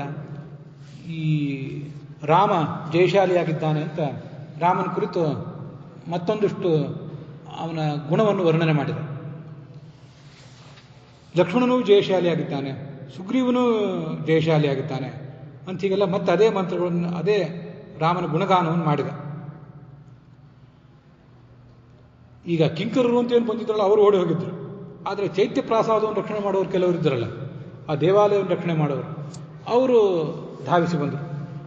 ಅವರನ್ನು ನಾಶ ಮಾಡಿದ. ಅಲ್ಲೊಂದು ಕಂಬ ಇತ್ತು, ಬಂಗಾರದ ಅಲಂಕಾರ ಇತ್ತು, ಅದಕ್ಕೆ ಕಂಬನೇ ತಗೊಂಡ ಕೈಯಿಂದ ಜೋರಾಗಿ ಹೀಗೆ ತಿರುಗಿಸಿದಾಗ ಆ ಕಂಬ ಮತ್ತು ಗಾಳಿಯ ನಡುವೆ ಒಂದು ಘರ್ಷಣೆ ಆಯ್ತಲ್ಲ, ಬೆಂಕಿ ಹುಟ್ಟಿತು. ಬೆಂಕಿ ಹುಟ್ಟುವಷ್ಟು ಅದನ್ನು ವೇಗವಾಗಿ ತಿರುಗಿಸಿದ. ಇಡೀ ಪ್ರಾಸಾದದಲ್ಲೇ ಪೂರ್ಣವಾಗಿ ಸುಟ್ಟೇ ಹೋಯ್ತು, ಆ ಬೆಂಕಿಗೆ ಸಿಕ್ಕು. ಮತ್ತು ಆ ಪ್ರಾಸಾದದ ರಕ್ಷಕರು, ದೇವಾಲಯದ ರಕ್ಷಕರೆಲ್ಲ ಸತ್ತು ಹೋದರು. ತಿಳ್ಕೊಳ್ರಿ, ಇವತ್ತು ಮತ್ತಷ್ಟು ಜನ ರಾಕ್ಷಸರು ಬರೋರಿದ್ದಾರೆ, ಮತ್ತಷ್ಟು ಕಪಿಗಳು ಬರೋರಿದ್ದಾರೆ. ದಾಸೋಹಂ ಕೋಸಲೇಂದ್ರಸ್ಯ ರಾಮಸ್ಯಾಕ್ಲಿಷ್ಟ ಕರ್ಮಣಃ ನರ ಹನುಮಾನ್ ಶತ್ರು ಸೈನ್ಯಾನ ನಿಹಂತ ಮಾರುತಾತ್ಮಜ. ನನ್ನಂಥ ಅನೇಕ ಜನ ಕಪಿಗಳು ಮತ್ತೆ ಬರೋರಿದ್ದಾರೆ, ನಾನೊಬ್ಬನೇ ಬಂದಿದ್ದೀನಿ ತಿಳ್ಕೋಬೇಡಿ, ನಿಮ್ಮನ್ನು ಸದೆ ಬಡಿಯುವವರಿದ್ದಾರೆ ಅಂತ ಅವರಿಗೆಲ್ಲರಿಗೂ ಒಂದು ಎಚ್ಚರಿಕೆ ಹೇಳಿದೆ. ಆವಾಗ ಅಳಿದುಳಿದ ರಾಕ್ಷಸರಿದ್ರಲ್ಲ ಅವರೆಲ್ಲ ಓಡಿ ಹೋದರು. ಆಗ ಜಂಬುಮಾಲಿ ಅಂತ ಒಬ್ಬ, ಅವನು ಪ್ರಹಸ್ತ ಅನ್ನುವ ಮಂತ್ರಿಯ ಮಗ. ಇಲ್ಲಿಯವರೆಗೆ ಸಣ್ಣ ಪುಟ್ಟ ರಾಕ್ಷಸರೇ ಬಂದಿದ್ರು, ಮರಿ ರಾಕ್ಷಸರು. ಈಗ ಹಿರಿಯ ರಾಕ್ಷಸ ಒಬ್ಬ ಬಂದ ಈ ಹನುಮಂತನನ್ನು ನೋಡಬೇಕು ಅಂತ. ಆ ರಾಕ್ಷಸ ಕೆಂಪು ಮಾಲೆಯನ್ನು ಧರಿಸಿದ್ದ, ಕೆಂಪು ವಸ್ತ್ರವನ್ನು ಹುಟ್ಟಿದ್ದ, ಬಂಗಾರದ ಆಭರಣ ಧರಿಸಿದ್ದ, ಅಂತ ವಿಶಿಷ್ಟವಾದ ಶಕ್ತಿ ಅವನು. ಪ್ರಹಸ್ತ ಪುತ್ರ ಸ್ವಿಹ ಜಂಬುಮಾಲಿ ಪ್ರಾಭಂಜನಿಂ ಪ್ರಾಪ್ಯ ಸುವರ್ಣಮಾಲಿ ಅಂತ ಸಂಗ್ರಹ ರಾಮಾಯಣ ಅಂತ ನಾರಾಯಣ ಪಂಡಿತಾಚಾರ್ಯರು ರಚನೆ ಮಾಡಿದ ಸಂಗ್ರಹ ರಾಮಾಯಣ ಅಂತ ಒಂದಿದೆ, ಅಲ್ಲಿಯೂ ಅವನ ಬಗ್ಗೆ ವರ್ಣನೆ ಇದೆ. ಇವತ್ತು ಯಾವ ಶತ್ರುವು ಅವನನ್ನು ಇದುವರೆಗೆ ಗೆದ್ದದ್ದಿಲ್ಲ. ಅವನು ಕೈಯಲ್ಲಿ ಧನಸ್ಸನ್ನು ತಗೊಂಡು ಯುದ್ಧದಲ್ಲಿ ಮುಂದೆ ಬಂದ. ಅವನ ರಥಕ್ಕೆ ಸಾಮಾನ್ಯ ಕುದುರೆಗಳು ಸಾಕಾಗುವಂತಿರಲಿಲ್ಲ, ಹೇಸರಗತ್ತೆಗಳನ್ನೇ ಕಟ್ಟಿದ್ರು. ಅಂಥ ಆ ಜಂಬುಮಾಲಿ ಅಲ್ಲಿಗೆ ಬಂದ. ನಾನಾ ಥರದ ಬಾಣಗಳನ್ನೆಲ್ಲ ಈ ಹನುಮಂತನ ಮೇಲೆ ಪ್ರಯೋಗ ಮಾಡಿದ. ಹನುಮಂತನ ಮೈಯೆಲ್ಲ ಆತನ ಬಾಣದ ಏಟುಗಳಿಗೆ ಸಿಕ್ಕು ರಕ್ತ ಸುರಿಸಿತು. ರಕ್ತ ಚಂದನದ ಮರ ಇರ್ತದೆ, ಶ್ರೀಗಂಧದ ಗಿಡ ಇರ್ತದಲ್ಲ, ಅದರಲ್ಲೇ ಒಂದು ಪ್ರಭೇದ. ಅದನ್ನೇನಾದ್ರು ಸ್ವಲ್ಪ ಆ ಮರಕ್ಕೆ ಒಂದಿಷ್ಟು ಘಾಸಿ ಆದರೆ ಕೆಂಪು ಸ್ರಾವ ಅದರಿಂದ ಹೊರಗೆ ಬರ್ತಿರ್ತದೆ. ಆ ಮರದಂತೆ ಅವನು ಕಾಣಿಸ್ತಿದ್ದ. ದೊಡ್ಡದೊಂದು ಬಂಡೆನೇ ಎತ್ತೆಸದ ಈ ರಾಕ್ಷಸನ ಮೇಲೆ. ಬಂಡೆಯನ್ನು ಪುಡಿ ಪುಡಿ ಮಾಡಿದ ರಾಕ್ಷಸ. ದೊಡ್ಡದೊಂದು ವೃಕ್ಷನೇ ಎಸೆದ, ಅದನ್ನೂ ಪುಡಿ ಪುಡಿ ಮಾಡಿದ. ಆಮೇಲೆ ಹನುಮಂತನ ಮೇಲೆ ಮತ್ತಷ್ಟು ಬಾಣ ಪ್ರಯೋಗ ಮಾಡಿದ. ಆದರೆ ಮುಂದೆ ಏನು ಮಾಡಿದ, ಅಲ್ಲಿ ಅಗಳಿ ಇತ್ತಲ್ಲ, ಹಿಂದೊಂದು ಅಗಳಿ ಬಿದ್ದಿತ್ತಲ್ಲ, ದೊಡ್ಡದೊಂದು ಚಿಲಕದಂಥದ್ದು, ಅದನ್ನೇ ಮತ್ತೆ ಕೈ ತಗೊಂಡ. ಅದನ್ನು ತಗೊಂಡು ಇವನ ಮೇಲೆ ಹೊಡೆದ, ಈ ಜಂಬುಮಾಲಿ ಮೇಲೆ ಪ್ರಹಾರ ಮಾಡಿದ. ನಚೈವ ತಸ್ಯ ಚೈವ ಶಿರೋ ನಾಸ್ತಿ ನ ಬಾಹು ನಚ ಜಾನುನಿ ನ ಧನುರ್ನ ರಥೋ ನಾಶ್ವಾಹ ತತ್ರ ಅದೃಶ್ಯಂತ ನೇಷವಃ. ಅದನ್ನು ಅಗಳಿಯನ್ನು ಜೋರಾಗಿ ತಿರುಗಿಸಿದ, ಕೈಯನ್ನು ಲಾಠಿ ತಿರುಗಿಸ್ತಿರ್ತಾರಲ್ಲ ಹಾಗೆ ತಿರುಗಿಸಿ ಅದನ್ನು ಜಂಬುಮಾಲಿ ಮೇಲೆ ಹೊಡೆದ್ರೆ ಏನಾಯಿತು, ಎಲ್ಲವೂ ನುಚ್ಚು ನೂರಾಗೋಯ್ತು. ಅಲ್ಲಿ ಅವನ ತಲೆ ಎಲ್ಲಿದೆ, ಕಾಲು ಎಲ್ಲಿದೆ, ಕುದುರೆ ಎಲ್ಲಿದೆ, ರಥ ಎಲ್ಲಿದೆ ಏನೂ ಕಾಣದಂತಾಯಿತು. ಎಲ್ಲವೂ ಒಂದು ದೊಡ್ಡ ಮುದ್ದೆ ಅಂತ ಕಾಣಿಸ್ತಿತ್ತೆ ಹೊರತು ಯಾವುದೂ ಪ್ರತ್ಯೇಕವಾಗಿ ಕಾಣದಂತಾಯಿತು. ಜಂಬುಮಾಲಿ ಸತ್ತೋದ, ಕಿಂಕರರೂ ಸತ್ತು ಹೋದರು. ರಾವಣನಿಗೆ ಇದೆಲ್ಲ ಕೇಳಲಿಕ್ಕಾಗಲಿಲ್ಲ. ಅಮಾತ್ಯ ಪುತ್ರ ನತಿವೀರ್ಯ ವಿಕ್ರಮಾನ್ ಸಮಾಧಿ ದೇಶಾಶು ನಿಶಾಚರೇಶ್ವರ. ಮುಂದೆ ರಾವಣ ಏನು ಮಾಡಿದ, ಮಂತ್ರಿಗಳ ಮಕ್ಕಳು 7 ಜನ ಇದ್ದರು, ಅನೇಕ ಜನ ಮಂತ್ರಿಗಳಿದ್ರು ಅವನಿಗೆ. ಅದರಲ್ಲಿ 7 ಜನ ಮಂತ್ರಿಗಳು ಅವರ ಮಕ್ಕಳನ್ನು, ಮಹಾಪರಾಕ್ರಮಿಗಳಾದವರನ್ನು ಕಳಿಸಿದ. ನಿರ್ಯಯು ಭವನಾತ್ತಸ್ಯ ಸಪ್ತಾರ್ಚಿ ವರ್ಚಸಃ. 7 ಜನ ಮಕ್ಕಳು. ಅವರು ಈ ಯಜ್ಞೇಶ್ವರನಿಗೆ 7 ಜಾಲೆಗಳಿರ್ತಾವಂತೆ. ಕಾಲಿ ಕರಾಳಿ ಚ ಮನೋಜವಾಚ ಸ್ಫುಲಿಂಗಿನಿ ಅಂತ ಹೀಗೆಲ್ಲ ಅದಕ್ಕೆ ಒಂದೊಂದು ಜ್ವಾಲೆಗೆ ಒಂದೊಂದು ಹೆಸರಿದೆ. ಅವರೆಲ್ಲ ಒಂದೊಂದು ಜ್ವಾಲೆಯಂತೆ ಕಾಣಿಸ್ತಿದ್ರು ರಾಕ್ಷಸರು.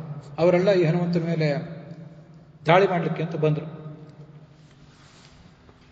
ಹನುಮಂತನನ್ನ ಗೆಲ್ಲಲಿಕ್ಕೆ, ಅವನನ್ನು ಸೋಲಿಸಲಿಕ್ಕೆ ಬೇರೆ ಯಾರು ಬೇಕಾಗಿಲ್ಲ, ನಾನೊಬ್ಬನೇ ಸಾಕು ಅಂತ ಅವರೆಲ್ಲರೂ ಆಲೋಚನೆ ಮಾಡ್ತಿದ್ರು. ರಾಮಾಯಣದಲ್ಲಿ, ವಾಲ್ಮೀಕಿ ರಾಮಾಯಣದಲ್ಲಿ ಏನಿದೆ, ತಾತ್ಪರ್ಯ ನಿರ್ಣಯದಲ್ಲಿ ಸ್ವಲ್ಪ ಅದಕ್ಕೆ ಕಥಾ ಭಿನ್ನವಾಗಿರ್ತದೆ. ಸಂಗ್ರಹ ರೂಪವಾಗಿ ಕೊಟ್ಟಿರ್ತಾರೆ, ಮತ್ತೆ ಘಟನೆ ನಡೆದದ್ದನ್ನು ಸ್ವಲ್ಪ ಹಿಂದೆ ಮುಂದಾಗಿ ಹೇಳಿರ್ತಾರೆ. ಅದರಿಂದ ಯಾವತ್ತೂ ಕೂಡ ಮಹಾಭಾರತವನ್ನು ಓದುವಾಗಲಿ, ವಾಲ್ಮೀಕಿ ರಾಮಾಯಣವನ್ನು ಓದುವಾಗಲಿ ತಾತ್ಪರ್ಯ ನಿರ್ಣಯಕ್ಕೆ ಹೆಚ್ಚು ಬೆಲೆ ಕೊಡಬೇಕು. ಘಟನೆಗಳ ಆನುಪೂರ್ವಿ ಆರ್ಡರ್ ಏನಿದೆಯಲ್ಲ, ತಾತ್ಪರ್ಯ ನಿರ್ಣಯದಲ್ಲಿ ಬಂದಂತೆ ಆ ಕಥೆಯನ್ನು ನಾವು ಹೊಂದಿಸ್ಕೋಬೇಕಾಗ್ತದೆ.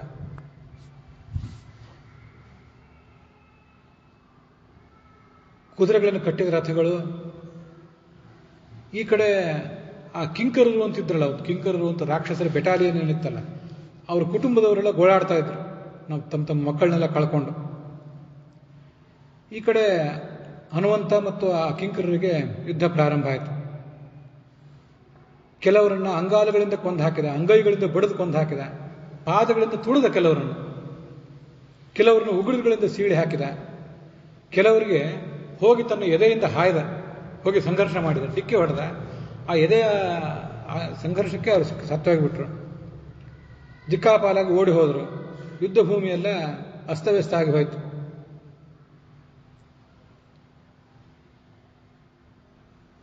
ಮತ್ತೆ ಅಲ್ಲೇ ಕಾದಿದ್ದ. ಈಗ ಆ 5 ಜನ ಸೇನಾಪತಿಗಳು ಬಂದರು. ಇವನು ಅಮಾತ್ಯ ಪುತ್ರರನ್ನು ಸಂಹರಿಸಿದ್ನಲ್ಲ, ಯಾರನ್ನು 7 ಜನರನ್ನು ಕಳಿಸಿದ್ದ, ಅವ್ರು ಮಹಾಪರಾಕ್ರಮಿಗಳು ಅಂತ ನಾನು ಭಾವಿಸಿದ್ದೆ.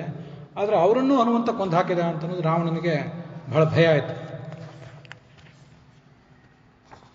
ಅದನ್ನು ತಾತ್ಪರ್ಯ ನಿರ್ಣಯದಲ್ಲಿ ಹೇಳ್ತಾರೆ. ಅವರಿಗೆ ಬ್ರಹ್ಮ ಮತ್ತು ರುದ್ರ ಇಬ್ಬರದ ವರವೂ ಇತ್ತಂತೆ, ಈ ಮಂತ್ರಿಗಳ ಮಕ್ಕಳಿಗೆ. ಅವ್ರನ್ನೆಲ್ಲ ಕಾಲಿಂದ ತುಳಿದು ಪುಡಿ ಮಾಡಿಬಿಟ್ಟ. ದುರ್ಧರ್ಷ ಅಂತ ಇನ್ನೊಬ್ಬ ಕಪಿ ಇದ್ದ, ಅವನು ಒಬ್ಬ ರಾಕ್ಷಸ, ಅವನನ್ನು ಕೊಂದು ಹಾಕಿದ. ಏನಾಯ್ತಂದ್ರೆ, ಅಲ್ಲೇನು ರಾಕ್ಷಸರ ಒಂದು ಸಂಖ್ಯೆ ಇತ್ತಲ್ಲ, ಅದರಲ್ಲಿ 1/3 ಭಾಗ ನಷ್ಟ ಆಗಿ ಹೋಗಿತ್ತು ಹನುಮಂತನ ದಾಳಿಗೆ ಸಿಕ್ಕು. ಇನ್ಯಾರನ್ನು ಕಳಿಸ್ಬೇಕು? ರಾವಣ ವಿಚಾರ ಮಾಡಿದ. ಅನೌಪಮಂ ಹರೇರ್ಬಲಂ ನಿಶಮ್ಯ ರಾಕ್ಷಸಾಧಿಪ ಕುಮಾರಂ ಅಕ್ಷಮಾತ್ಮನಃ ಸಮಂ ಸುತಂ ನ್ಯಯೋಜಯತ್. ಕಪಿಯ ಬಲ ಸಾಧಾರಣವಾದ್ದಲ್ಲ. ಇನ್ಯಾರೂ ಮಂತ್ರಿಗಳನ್ನ ಕಳಿಸಿ ಉಪಯೋಗ ಇಲ್ಲ, ಸೇನಾಪತಿಗಳನ್ನು ಕಳಿಸಿ ಉಪಯೋಗ ಇಲ್ಲ. ಇನ್ನು ತನ್ನ ಬಲಕ್ಕೆ ಸಮಾನನಾದವನು, ರಾವಣನ ಮಗ ಅಂದರೆ ರಾವಣನಷ್ಟೇ ಪರಾಕ್ರಮಿ, ಅಂಥವನನ್ನು ಕಳಿಸ್ಬೇಕು ಅಂತ ಆಲೋಚನೆ ಮಾಡಿದ. ಯುದ್ಧಕ್ಕೆ ಕಳಿಸಿದ. ಆ ಅಕ್ಷಕುಮಾರ ಅವನು ಈ ಮಂಡೋದರಿ ಏನಿದ್ಲಲ್ಲ, ಅವಳ ಮಗನೇ, ಇಂದ್ರಜಿತ್ತನ ಸಹೋದರನೇ ಅವನನ್ನು ಕಳಿಸಿದ ಅಂತ ತಾತ್ಪರ್ಯ ನಿರ್ಣಯದಲ್ಲಿ ವರ್ಣನೆ ಮಾಡ್ತಾರೆ. ತಾತ್ಪರ್ಯ ನಿರ್ಣಯದಲ್ಲಿ ಆದಿದೆ. ಈ ಕಡೆ ವಾಲ್ಮೀಕಿ ರಾಮಾಯಣದಲ್ಲಿ ವಿರೂಪಾಕ್ಷ, ಯೂಪಾಕ್ಷ, ದುರ್ಧರ, ಪ್ರಘಸ, ಭಾಸಕರ್ಣ ಅಂತ 5 ಸೇನಾ ನಾಯಕರಿಗೆ ಅಪ್ಪಣೆ ಕೊಟ್ಟ. ಹೋಗ್ರಿ, ಅಲ್ಲಿ ಅವ್ರನ್ನ ಹಿಡಿದು ಹಾಕ್ರಿ, ಕಪಿಯನ್ನು ನಿಗ್ರಹ ಮಾಡ್ರಿ. ಇಲ್ಲಿ ತನಕ ನಮ್ಮ ಸೈನ್ಯಕ್ಕೆ ಇಷ್ಟೊಂದು ಘಾಸಿ ತಂದಿದೆಯಲ್ಲ ಕಪಿ, ಇಷ್ಟೆಲ್ಲ ಉಪಟಳ ಮಾಡಿದೆಯಲ್ಲ, ಅದೇನು ಸಣ್ಣದಲ್ಲ. ಇದೊಂದು ಕಪಿ ಅಂತ ಹೇಳಿದಾಗ ಸಾಮಾನ್ಯ ಕಪಿ ಇರಲಿಕ್ಕಿಲ್ಲ, ಇಂದ್ರನೇ ಬಂದಿರಬೇಕು ಕಪಿ ರೂಪದಿಂದ, ಅಥವಾ ತನ್ನ ತಪೋಬಲದಿಂದ ಇಂಥೊಂದು ಮಹಾಪ್ರಾಣಿಯನ್ನೇನಾದರೂ ಸೃಷ್ಟಿ ಮಾಡಿರಬೇಕು. ಅವನಿಗೆ ಭಯ ಆಯಿತು ರಾವಣನಿಗೆ.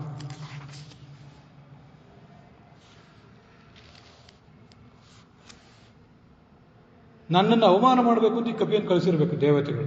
ಹಿಂದೆ ನಾನು ಬೇಕಾದಷ್ಟು ದೇವತೆಗಳಿಗೆಲ್ಲ ಅವಮಾನ ಮಾಡಿದ್ದೆ, ಆದ್ದರಿಂದ ಅವರು ಆ ದೇವತೆಗಳು ಈ ಕಪಿಯನ್ನು ಕಳಿಸಿದ್ದಿರಬೇಕು ಅಂತೆಲ್ಲ ಇವನು ಏನೇನೋ ಆಲೋಚನೆ ಮಾಡಿದ. ಅವನನ್ನು ನೀವು ಅವಮಾನಿಸಬೇಡಿ, ಕಡೆಗಣಿಸಬೇಡಿ, ಅವನ ಶಕ್ತಿಯನ್ನು ಕಡೆಗಣಿಸಬೇಡಿ. ಹಿಂದೆ ನಾನು ಬಿಕಾಶಚಂದ್ರನ್ನು ನೋಡಿದ್ದೇನೆ, ಜಾಂಬವಂತನನ್ನು ನೋಡಿದ್ದೇನೆ, ನೀಲ, ಈ ವಾಲಿಯಂತೂ ನಾನು ನೋಡೇ ಇದ್ದೇನೆ. ವಾಲಿ ಅವನಿಗೂ ಸ್ನೇಹವೇ ಇತ್ತು. ಮೈಂದ, ದ್ವಿವಿಧ, ನೀಲ ಮೊದಲಾದ ಕಪಿಗಳನ್ನು ನೋಡಿದ್ದೇನೆ. ಆದರೆ ಅವ್ರು ಯಾರ ಶಕ್ತಿಯೂ ಕೂಡ, ಅವರ ಗಮನ, ಅವರ ಓಟ, ಅವರ ವೇಗ ಇದಕ್ಕೆ ಸಮಾನವಾಗಿರಲಿಲ್ಲ. ಆದ್ದರಿಂದ ಈಗ ಕಪಿಯ ರೂಪವನ್ನು ತಾಳಿ ಯಾವುದೋ ಮಹಾಶಕ್ತಿಯೇ ಬಂದಿದ್ದಿರಬೇಕು. ಆದರೆ ನಾನು ನಿಮ್ಮನ್ನು ಕಳಿಸ್ತಿದ್ದೇನಲ್ಲ, ನೀವೇನು ಕಡಿಮೆಯವರಲ್ಲ, ನಿಮ್ಮ ಶಕ್ತಿ ಉಳಿದವ್ರ ಶಕ್ತಿಯನ್ನು ಮೀರಿದ್ದೇ ಇದು, ಆದ್ದರಿಂದ ನಿಮ್ಮನ್ನು ಕಳಿಸ್ತಿದ್ದೇನೆ ಅಂತ ಹೇಳಿದ ಕೂಡಲೇ ಆ ಸೇನಾ ನಾಯಕರೆಲ್ಲ ಕೆಲವರು ಆನೆ ಮೇಲೆ ಕೂತರು, ಕೆಲವರು ಕುದುರೆ ಮೇಲೆ ಕೂತರು. ಹನುಮಂತನಿದ್ದಲ್ಲಿ ಅವರು ಧಾವಿಸಿದರು. ಹನುಮಂತನನ್ನು ನೋಡಿ ಅವನ ಮೇಲೆ ಬಾಣಪ್ರಯೋಗ ಮಾಡಲಿಕ್ಕೆ ತೊಡಗಿದರು. ದುರ್ಧರ ಅಂತ ಒಬ್ಬ ರಾಕ್ಷಸ ತಾತ್ಪರ್ಯ ನಿರ್ಣಯದಲ್ಲಿ ದುರ್ಧರ್ಷ ಅಂತ ಒಂದು ಸ್ವಲ್ಪ ಹೆಸರು ಬದಲಾವಣೆ ಮಾಡಿ ಹೇಳಿದಂತೆ ಕಾಣಿಸ್ತದೆ. ಹನುಮಂತನ ತಲೆಗೆ ಹೊಡೆದ. ಆಗ ಹನುಮಂತ ಆಕಾಶಕ್ಕೆ ಹಾರಿದ. ಹನುಮಂತನ ನೂರಾರು ಬಾಣ ಪ್ರಯೋಗ ಮಾಡಿದ. ಆದರೆ ಹನುಮಂತ ಮತ್ತಷ್ಟು ತನ್ನ ಶರೀರವನ್ನು ಬೆಳೆಸಿ ಆ ದುರ್ಧರ ಅಂತ ರಾಕ್ಷಸ ಇದ್ದ ಅವನ ರಥದ ಮೇಲೆ ಹೋಗಿ ಬಿದ್ದರೆ ರಥಕ್ಕೆ ಕಟ್ಟಿದ 8 ಕುದುರೆಗಳು ಆ ಹನುಮಂತನ ವೇಗಕ್ಕೆ ಸಿಕ್ಕು ನುಚ್ಚು ನೂರಾಗಿ ಹೋದವು. ಇನ್ನು ವಿರೂಪಾಕ್ಷ ಯೂಪಾಕ್ಷ ಅವರು ಕೂಡ ಯುದ್ಧಕ್ಕೆ ಬಂದರು. ಎಲ್ಲರೂ ಅವನ್ನ ಎದುರಿಸಲಿಕ್ಕಾಗದೆ ಸೋತು ಹೋದರು. ಪ್ರಘಸ ಅಂತ ಮತ್ತೊಬ್ಬ. ಕೆಲವರು ಸೋತರು, ಹೋದರು, ಮತ್ತೆ ಮರಳಿ ಬಂದರು. ಶೂಲ ಬಾಣ ಮೊದಲಾದ ನಾನಾ ಆಯುಧಗಳಿಂದ ಅವನನ್ನು ತಿವಿದರು. ಹನುಮಂತ ಕುದುರೆಗಳನ್ನೇ ಎತ್ತಿ ಕೈಯಿಂದ ಹಿಡಿದು ಕುದುರೆಗಳ ಮೇಲೆ ಪ್ರಯೋಗ ಮಾಡ್ತಿದ್ದ. ಆನೆಗಳನ್ನೇ ಎತ್ತಿ ಹಿಡಿದು ಸತ್ತ ಆನೆಗಳು ಮೊದಲಾದವುಗಳನ್ನು ಹಿಡಿದು ಆನೆಗಳ ಮೇಲೆ ಎತ್ತಿಸಿದ್ದ. ಮಹಾಭಾರತದ ಕುರುಕ್ಷೇತ್ರ ಯುದ್ಧದಲ್ಲೂ ಕೂಡ ಭೀಮಸೇನ ಹೀಗೆ ಅನೇಕ ಬಾರಿ ಯುದ್ಧ ಮಾಡಿದ ಅಂತ ವರ್ಣನೆ ಮಾಡ್ತಾರೆ. ಸತ್ತು ಹೋದ ಕಾಲಾಳಗಳು, ಆನೆಗಳು, ಕುದುರೆಗಳು, 5 ಸೇನಾಪತಿಗಳು ಎಲ್ಲರೂ ಕೂಡ ಹೀಗೆ ಸತ್ತು ಹೋಗ್ಬಿಟ್ರು. ಅದನ್ನೆಲ್ಲ ರಾವಣನಿಗೆ ಹೋಗಿ ಸುದ್ದಿ ತಲುಪಿಸಬೇಕು. ಧ್ವಜನೀಪತಿಯನ್ ಸೇನಾಪತಿಯನ್ ನಾಯಕಾನ್ ತಿಲಶಃ ಅವರೆಲ್ಲ ಎಳ್ಳಿನಂತೆ ನುಚ್ಚು ನೂರಾಗಿ ಹೋದರು. ಎಳ್ಳನ್ನು ಜಜ್ಜಿ ಪುಡಿ ಮಾಡುವುದು ಎಷ್ಟು ಅನಾಯಾಸವಾದ ಕೆಲಸವೋ ಅಷ್ಟು ಅನಾಯಾಸವಾಗಿ ಈ ಕೆಲಸವನ್ನು ಮಾಡಿ ಮುಗಿಸಿದ ಹನುಮಂತ.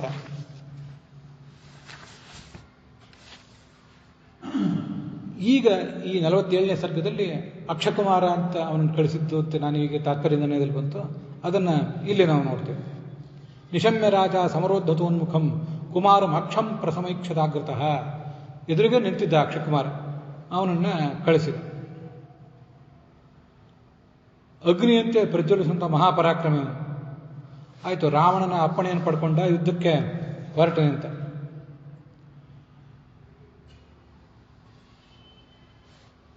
ಅಕ್ಷಂ ಅಕ್ಷಾಣಾಂ ನೇತ್ರಾದಿ ವಿಷಯಾಣಾಂ ಅಯಂ ವಿಷಯ ಅಕ್ಷಃ ತಂ. ಅಕ್ಷಕುಮಾರ ಅಂತ ಯಾಕೆ ಕರೀತಾರೆ ಅವನನ್ನು? ಸತ್ಯಧರ್ಮ ಸ್ವಾಮಿಗಳು ಹೇಳ್ತಾರೆ. ಅವನಿಗೊಂದು ಅಕ್ಷ ಅಂತ ಹೆಸರಿದ್ದದ್ದು ಹೌದು. ಹಾಗೆ ಇಂದ್ರಿಯ ಲೋಲುಪನಾಗಿ ಇಂದ್ರಿಯಗಳು ಏನು ಬಯಸ್ತಾವೋ ಅದನ್ನೆಲ್ಲ ಬಯಸಿಕೊಂಡು ಅವನು ಸುಖವಾಗಿ ಜೀವನ ಮಾಡುವಂಥವನು. ರಾಕ್ಷಸರ ಭೋಗ ಜೀವನ ಅದನ್ನು ತಿಳಿಸ್ತಾರೆ. ಅಥವಾ ಅವನ ಪರಾಕ್ರಮ ಹೇಗಿತ್ತಂದ್ರೆ, ನೋಡಿದ್ರೆ ಅಕ್ಷಕುಮಾರನನ್ನು ನೋಡಬೇಕು. ಕಣ್ಣಿನಲ್ಲಿ ಯಾರನ್ನಾರು ನೋಡುವುದಿದ್ರೆ ಅಕ್ಷಕುಮಾರನನ್ನು ನೋಡಬೇಕು. ಅಕ್ಷಗಳಿಗೆ ಅವನು ವಿಷಯ. ರಾವಣನು ಕೂಡ ಏನು ಸಾಮಾನ್ಯನಲ್ಲ, ಮಹಾಸುಂದರನಾಗಿದ್ದ, ದೊಡ್ಡ ವ್ಯಕ್ತಿತ್ವ ಅವನು. ಅವನ ಮಗ ಅಂದರೆ ಅವನು ಹಾಗೇನೆ. ಆದ್ದರಿಂದ ನೇತ್ರಗಳಿಗೆ ವಿಷಯನಾದಂತಹ ಒಂದು ವ್ಯಕ್ತಿತ್ವ ಅವನು. ಬೇಕಾದಷ್ಟು ತಪಸ್ಸನ್ನು ಕೂಡ ಮಾಡಿದವನು. ಒಂದು ರಥ ಏರಿ ಬಂದ. ಆ ರಥನೂ ಕೂಡ ತಪೋಬಲದಿಂದಲೇ ಅವನಿಗೆ ದೊರೆತದ್ದು. 8 ಕುದುರೆಗಳಿದ್ದವು. ದೇವಾಸುರರು ಯಾರೂ ಅದನ್ನು ಮುಟ್ಟುವುದು ಸಾಧ್ಯ ಇಲ್ಲ. ಮತ್ತೆ ರಥ ಅದು ನೆಲದ ಮೇಲೆ ಓಡಾಡುವಂಥದ್ದಲ್ಲ, ಬೇಕಾದರೆ ಆಕಾಶಕ್ಕೂ ಹೋಗುವಂಥದ್ದಿತ್ತು. ತಡಿತ್ಪ್ರಭಂ ವ್ಯೋಮಚರಂ ಸಮಾಹಿತಂ. ಬೇಕಾದಷ್ಟು ಆಯುಧಗಳೆಲ್ಲ ಅದರಲ್ಲಿ ಸಜ್ಜಾಗೇ ಇದ್ದವು. ಹನುಮಂತನ ಸಮೀಪಕ್ಕೆ ಅವನು ಬಂದ. ಹನುಮಂತರನ್ನು ಏನಾದರೂ ಮಾಡಿ ಸದೆ ಬಿಡಬೇಕು ಅಂತ ಇವನಿಗೆ ಆಲೋಚನೆ. ಹನುಮಂತನ ಒಂದಷ್ಟು ಬಾಣ ಪ್ರಯೋಗ ಮಾಡಿದ, ಆದರೆ ಅವನು ಮಣಿಲಿಲ್ಲ. ಆ ಹನುಮಂತ ಅವನ ಶಕ್ತಿ ಎಂಥದ್ದಾಗಿತ್ತು. ಆ ಶಕ್ತಿಯ ಆತ್ಮವಿಶ್ವಾಸದಿಂದ ಅವನು ಅಹಂಕಾರಿ ಅಂತ ಕಾಣ್ತಿದ್ದ. ಅನುವಾದ ಮಾಡೋರು ಅಹಂಕಾರಿ ಅಂತ ಅಂತಾರೆ. ಆದರೆ ಕೆಲವು ಕಡೆ ಆ ಹನುಮಂತ ಆಗಲಿ, ಮುಖ್ಯ ಭೀಮಸೇನಾಗಲಿ, ಮಧ್ವಾಚಾರ್ಯ ಆಗಲಿ ಹೀಗೆ ಹೇಳ್ಕೋತಾರೆ, ತತ್ಪ್ರಸಾದ ಬಲೋದ್ಧತಃ ಅಂತೇಳಿ. ಭಗವಂತನ ಅನುಗ್ರಹ ಇರೋದ್ರಿಂದ ನಾವು ಉದ್ಧತರಾಗಿದ್ದೇವೆ ಅಂತ. ನಿಮಗೆ ಉದ್ಧತರು ಅಂದರೆ ಉದ್ಧಟರು, ಅಹಂಕಾರಿಗಳು ಅಂತ ಅರ್ಥ. ಅದು ಅವರಿಗೆ ಆತ್ಮವಿಶ್ವಾಸ ಅಂತ ಅರ್ಥ. ಅವರ ಆತ್ಮವಿಶ್ವಾಸ ಯಾವತ್ತೂ ಅಹಂಕಾರದ ಲೆವೆಲ್ಲಿಗೆ ಹೋಗೋದಿಲ್ಲ. ಮತ್ತು ಆತ್ಮವಿಶ್ವಾಸವಾಗೇ ಇರ್ತದೆ. ತಮ್ಮ ಬಗ್ಗೆ ಅವರಿಗೆ ಯಾವತ್ತೂ ಕೂಡ ನಾನು ಮಾಡ್ತೀನೋ ಇಲ್ವೋ ಅಂತ ಗೊಂದಲ ಇರೋದಿಲ್ಲ. ಅದಕ್ಕಾಗಿ ಆ ಶಬ್ದ ಪ್ರಯೋಗ ಮಾಡಿರ್ತಾರೆ. ಹನುಮಂತನ ತಲೆಗೆ ಬಾಣಗಳನ್ನು ಗುರಿ ಇಟ್ಟು ಪ್ರಯೋಗ ಮಾಡಿದ. ಹನುಮಂತನ ಮೈಯೆಲ್ಲ ರಕ್ತದಿಂದ ತೊಯ್ತು. ಒಂದು ಜೋರಾಗಿ ಒಂದ್ಸರಿ ಸಿಂಹನಾದ ಮಾಡಿದ. ಯಾವ್ಯಾವ ಬಾಣ ಪ್ರಯೋಗ ಮಾಡಿದರೂ ಆ ಹನುಮಂತ ಏನು ಮಣಿಲಿಲ್ಲ. ಈ ಅಕ್ಷಕುಮಾರ ಇದ್ದಾನಲ್ಲ, ಮಹಾಪರಾಕ್ರಮಿ, ಇಷ್ಟು ಚೆನ್ನಾಗಿ ಯುದ್ಧ ಮಾಡ್ತಿದ್ದಾನಲ್ಲ, ಇಂಥ ಪರಾಕ್ರಮಿಯನ್ನು ನಾನು ಕೊಲ್ಲಬೇಕಲ್ಲ. ಇವನ ಪರಾಕ್ರಮದ ಕಾರಣದಿಂದಾಗಿ ಜಗತ್ತೆಲ್ಲ ಇವನನ್ನು ಗೌರವಿಸ್ತಿದೆ. ನನಗೂ ಕೂಡ ಇವನ ಬಗ್ಗೆ ಒಂದು ಮೆಚ್ಚುಗೆ ಉಂಟಾಗ್ತದೆ. ಒಬ್ಬ ವೀರನಿಗೆ ಇನ್ನೊಬ್ಬ ವೀರನ ಪರಾಕ್ರಮದ ಬಗ್ಗೆ ಗೊತ್ತಾಗ್ತದೆ. ಬಾಣ ಬಿಡಲಿಕ್ಕೆ ಅಂತ ನಿಂತರೆ ಜಗತ್ತೇ ಮೆಚ್ಚಬೇಕು ಇವನನ್ನು.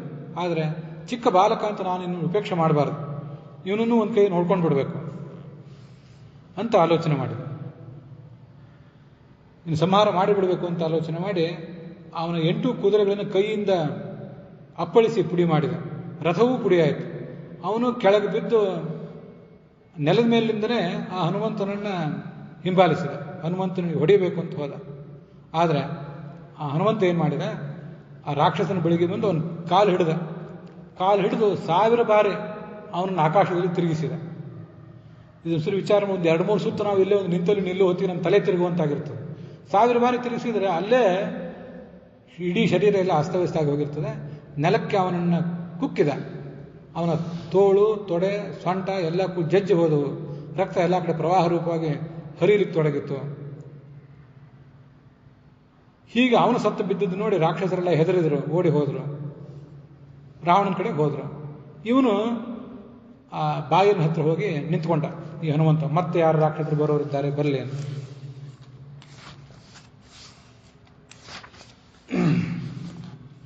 ನಿಹತ್ಯತಂ ವಜ್ರಿಸು ಸುಧೋಪಮಂ ರಣೆ ಕುಮಾರ ಮಕ್ಷಂ ಕ್ಷತಜ ಉಪಮೇಕ್ಷಣಂ ತದೇವ ವೀರ ಅಭಿಜಗಾಮ ತೋರಣಂ.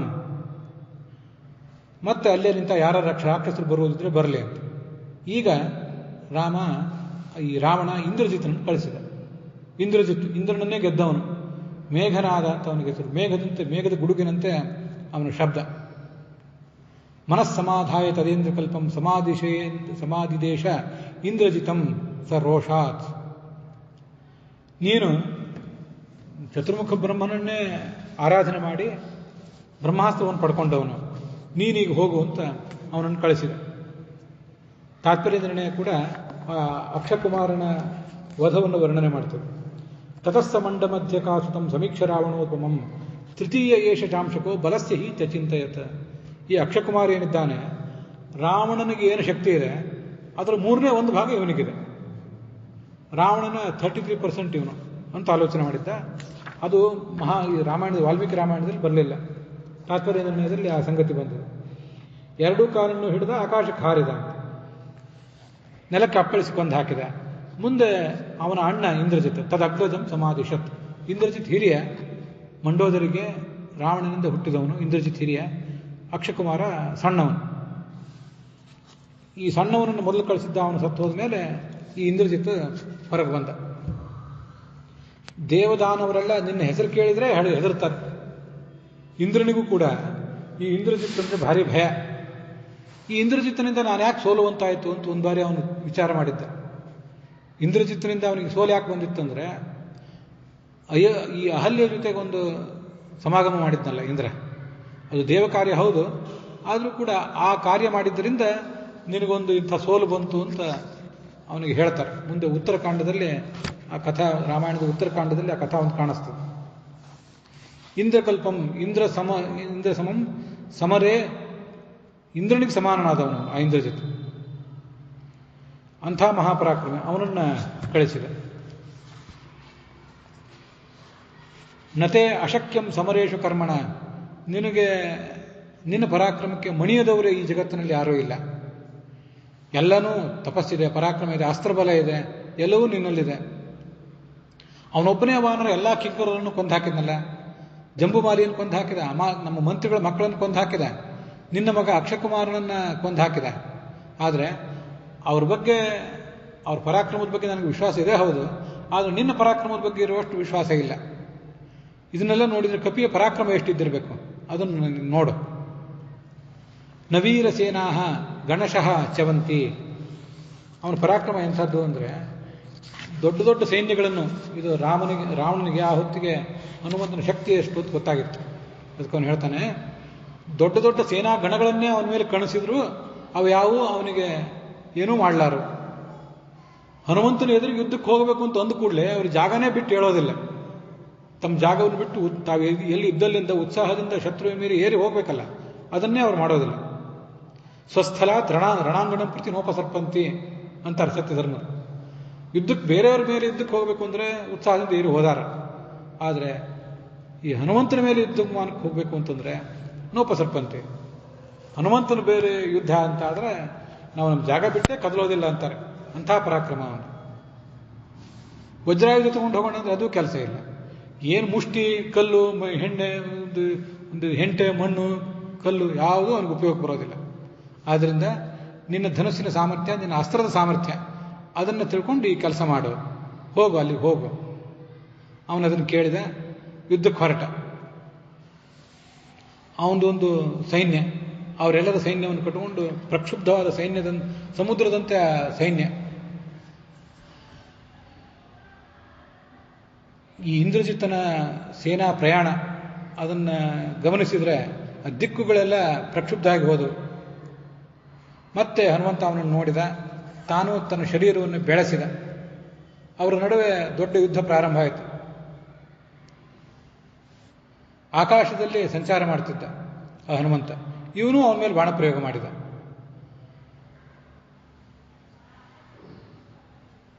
ಬಾಣಗಳನ್ನು ಎಷ್ಟು ಚಾಕಚಕ್ಯತೆಯಿಂದ ಪ್ರಯೋಗ ಮಾಡ್ತಾರೆ ಅಂತ ನಿಮ್ಗೆ ಗೊತ್ತಿದೆ. ಬಾಣಗಳು ಅಂದರೆ ಗುಂಡಿನ ಏಟಿನಂತೆ ಅಷ್ಟು ತೀಕ್ಷ್ಣವಾಗಿ ಪ್ರಯೋಗ ಮಾಡ್ತಿರ್ತಾರೆ. ಇವನು ಅಂಥ ಬಾಣಗಳ ಗುರಿಯನ್ನು ತಪ್ಪಿಸಿ, ಬಾಣಗಳ ನಡುವೆನೇ ಬಾಣಗಳ ಗುರಿಯನ್ನು ತಪ್ಪಿಸಿ ಸಂಚಾರ ಮಾಡ್ತಿದ್ದಂತೆ ಆಕಾಶದಲ್ಲಿ. ಇನ್ನೇನು ಬಾಣ ಹೋಗ್ಬಂದು ಅವನನ್ನು ತಾಕಿತು ಅನ್ನೋದ್ರೊಳಗೆ ಅಲ್ಲಿಂದ ತಪ್ಪಿಸ್ಕೊಂಡು ಬಿಡ್ತಿದ್ದ. ಅಂಥ ಚಾಕಚಕ್ಯತೆ. ಹೇಗೆ ಈ ಹನುಮಂತನ ಹೊಡಿಬೇಕು ಅಂದರೆ ತಿಳಿಲಿಲ್ಲ ಅವನಿಗೆ ಕೊನೆಗೂ.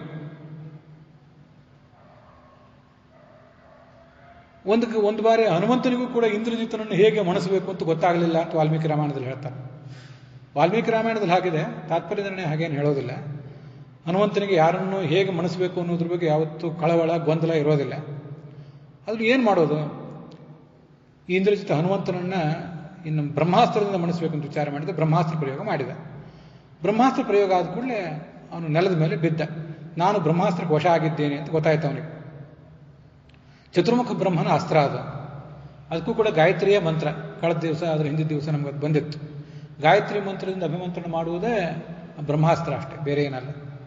ವಸ್ತುತಃ ಅಲ್ಲಿ ಬಾಣ ಅನ್ನೋದು ನಿಮಿತ್ತ. ಈ ಒಂದು ಬಾಣ ಆಗಲಿ, ಒಂದು ಹುಲ್ಲುಕಡ್ಡಿ ಆಗಲಿ, ಅದರ ಮೇಲೆ ಗಾಯತ್ರಿ ಮಂತ್ರವನ್ನು ಅಭಿಮಂತ್ರಿಸಿದ್ರು ಅದರ ಶಕ್ತಿ ಅಷ್ಟಿದ್ದೇ ಇರ್ತದೆ. ನಮೇ ಅಸ್ತ್ರಬಂಧಸ್ಯ ಚ ಶಕ್ತಿರಸ್ತಿ ವಿಮೋಕ್ಷಣೆಯ ಲೋಕಗುರೋ ಪ್ರಭಾವಾತ್. ಚತುರ್ಮುಖ ಬ್ರಹ್ಮನ ಅಸ್ತ್ರ ಇದು. ನಾನು ಅವನಿಗೆ ಮಾನ್ಯತೆ ಕೊಡಬೇಕಲ್ಲ. ಆದ್ದರಿಂದ ಆ ಬಂಧನವನ್ನು ನಾನು ಬಿಡಿಸ್ಕೊಳ್ಳೋದು ಬೇಡ.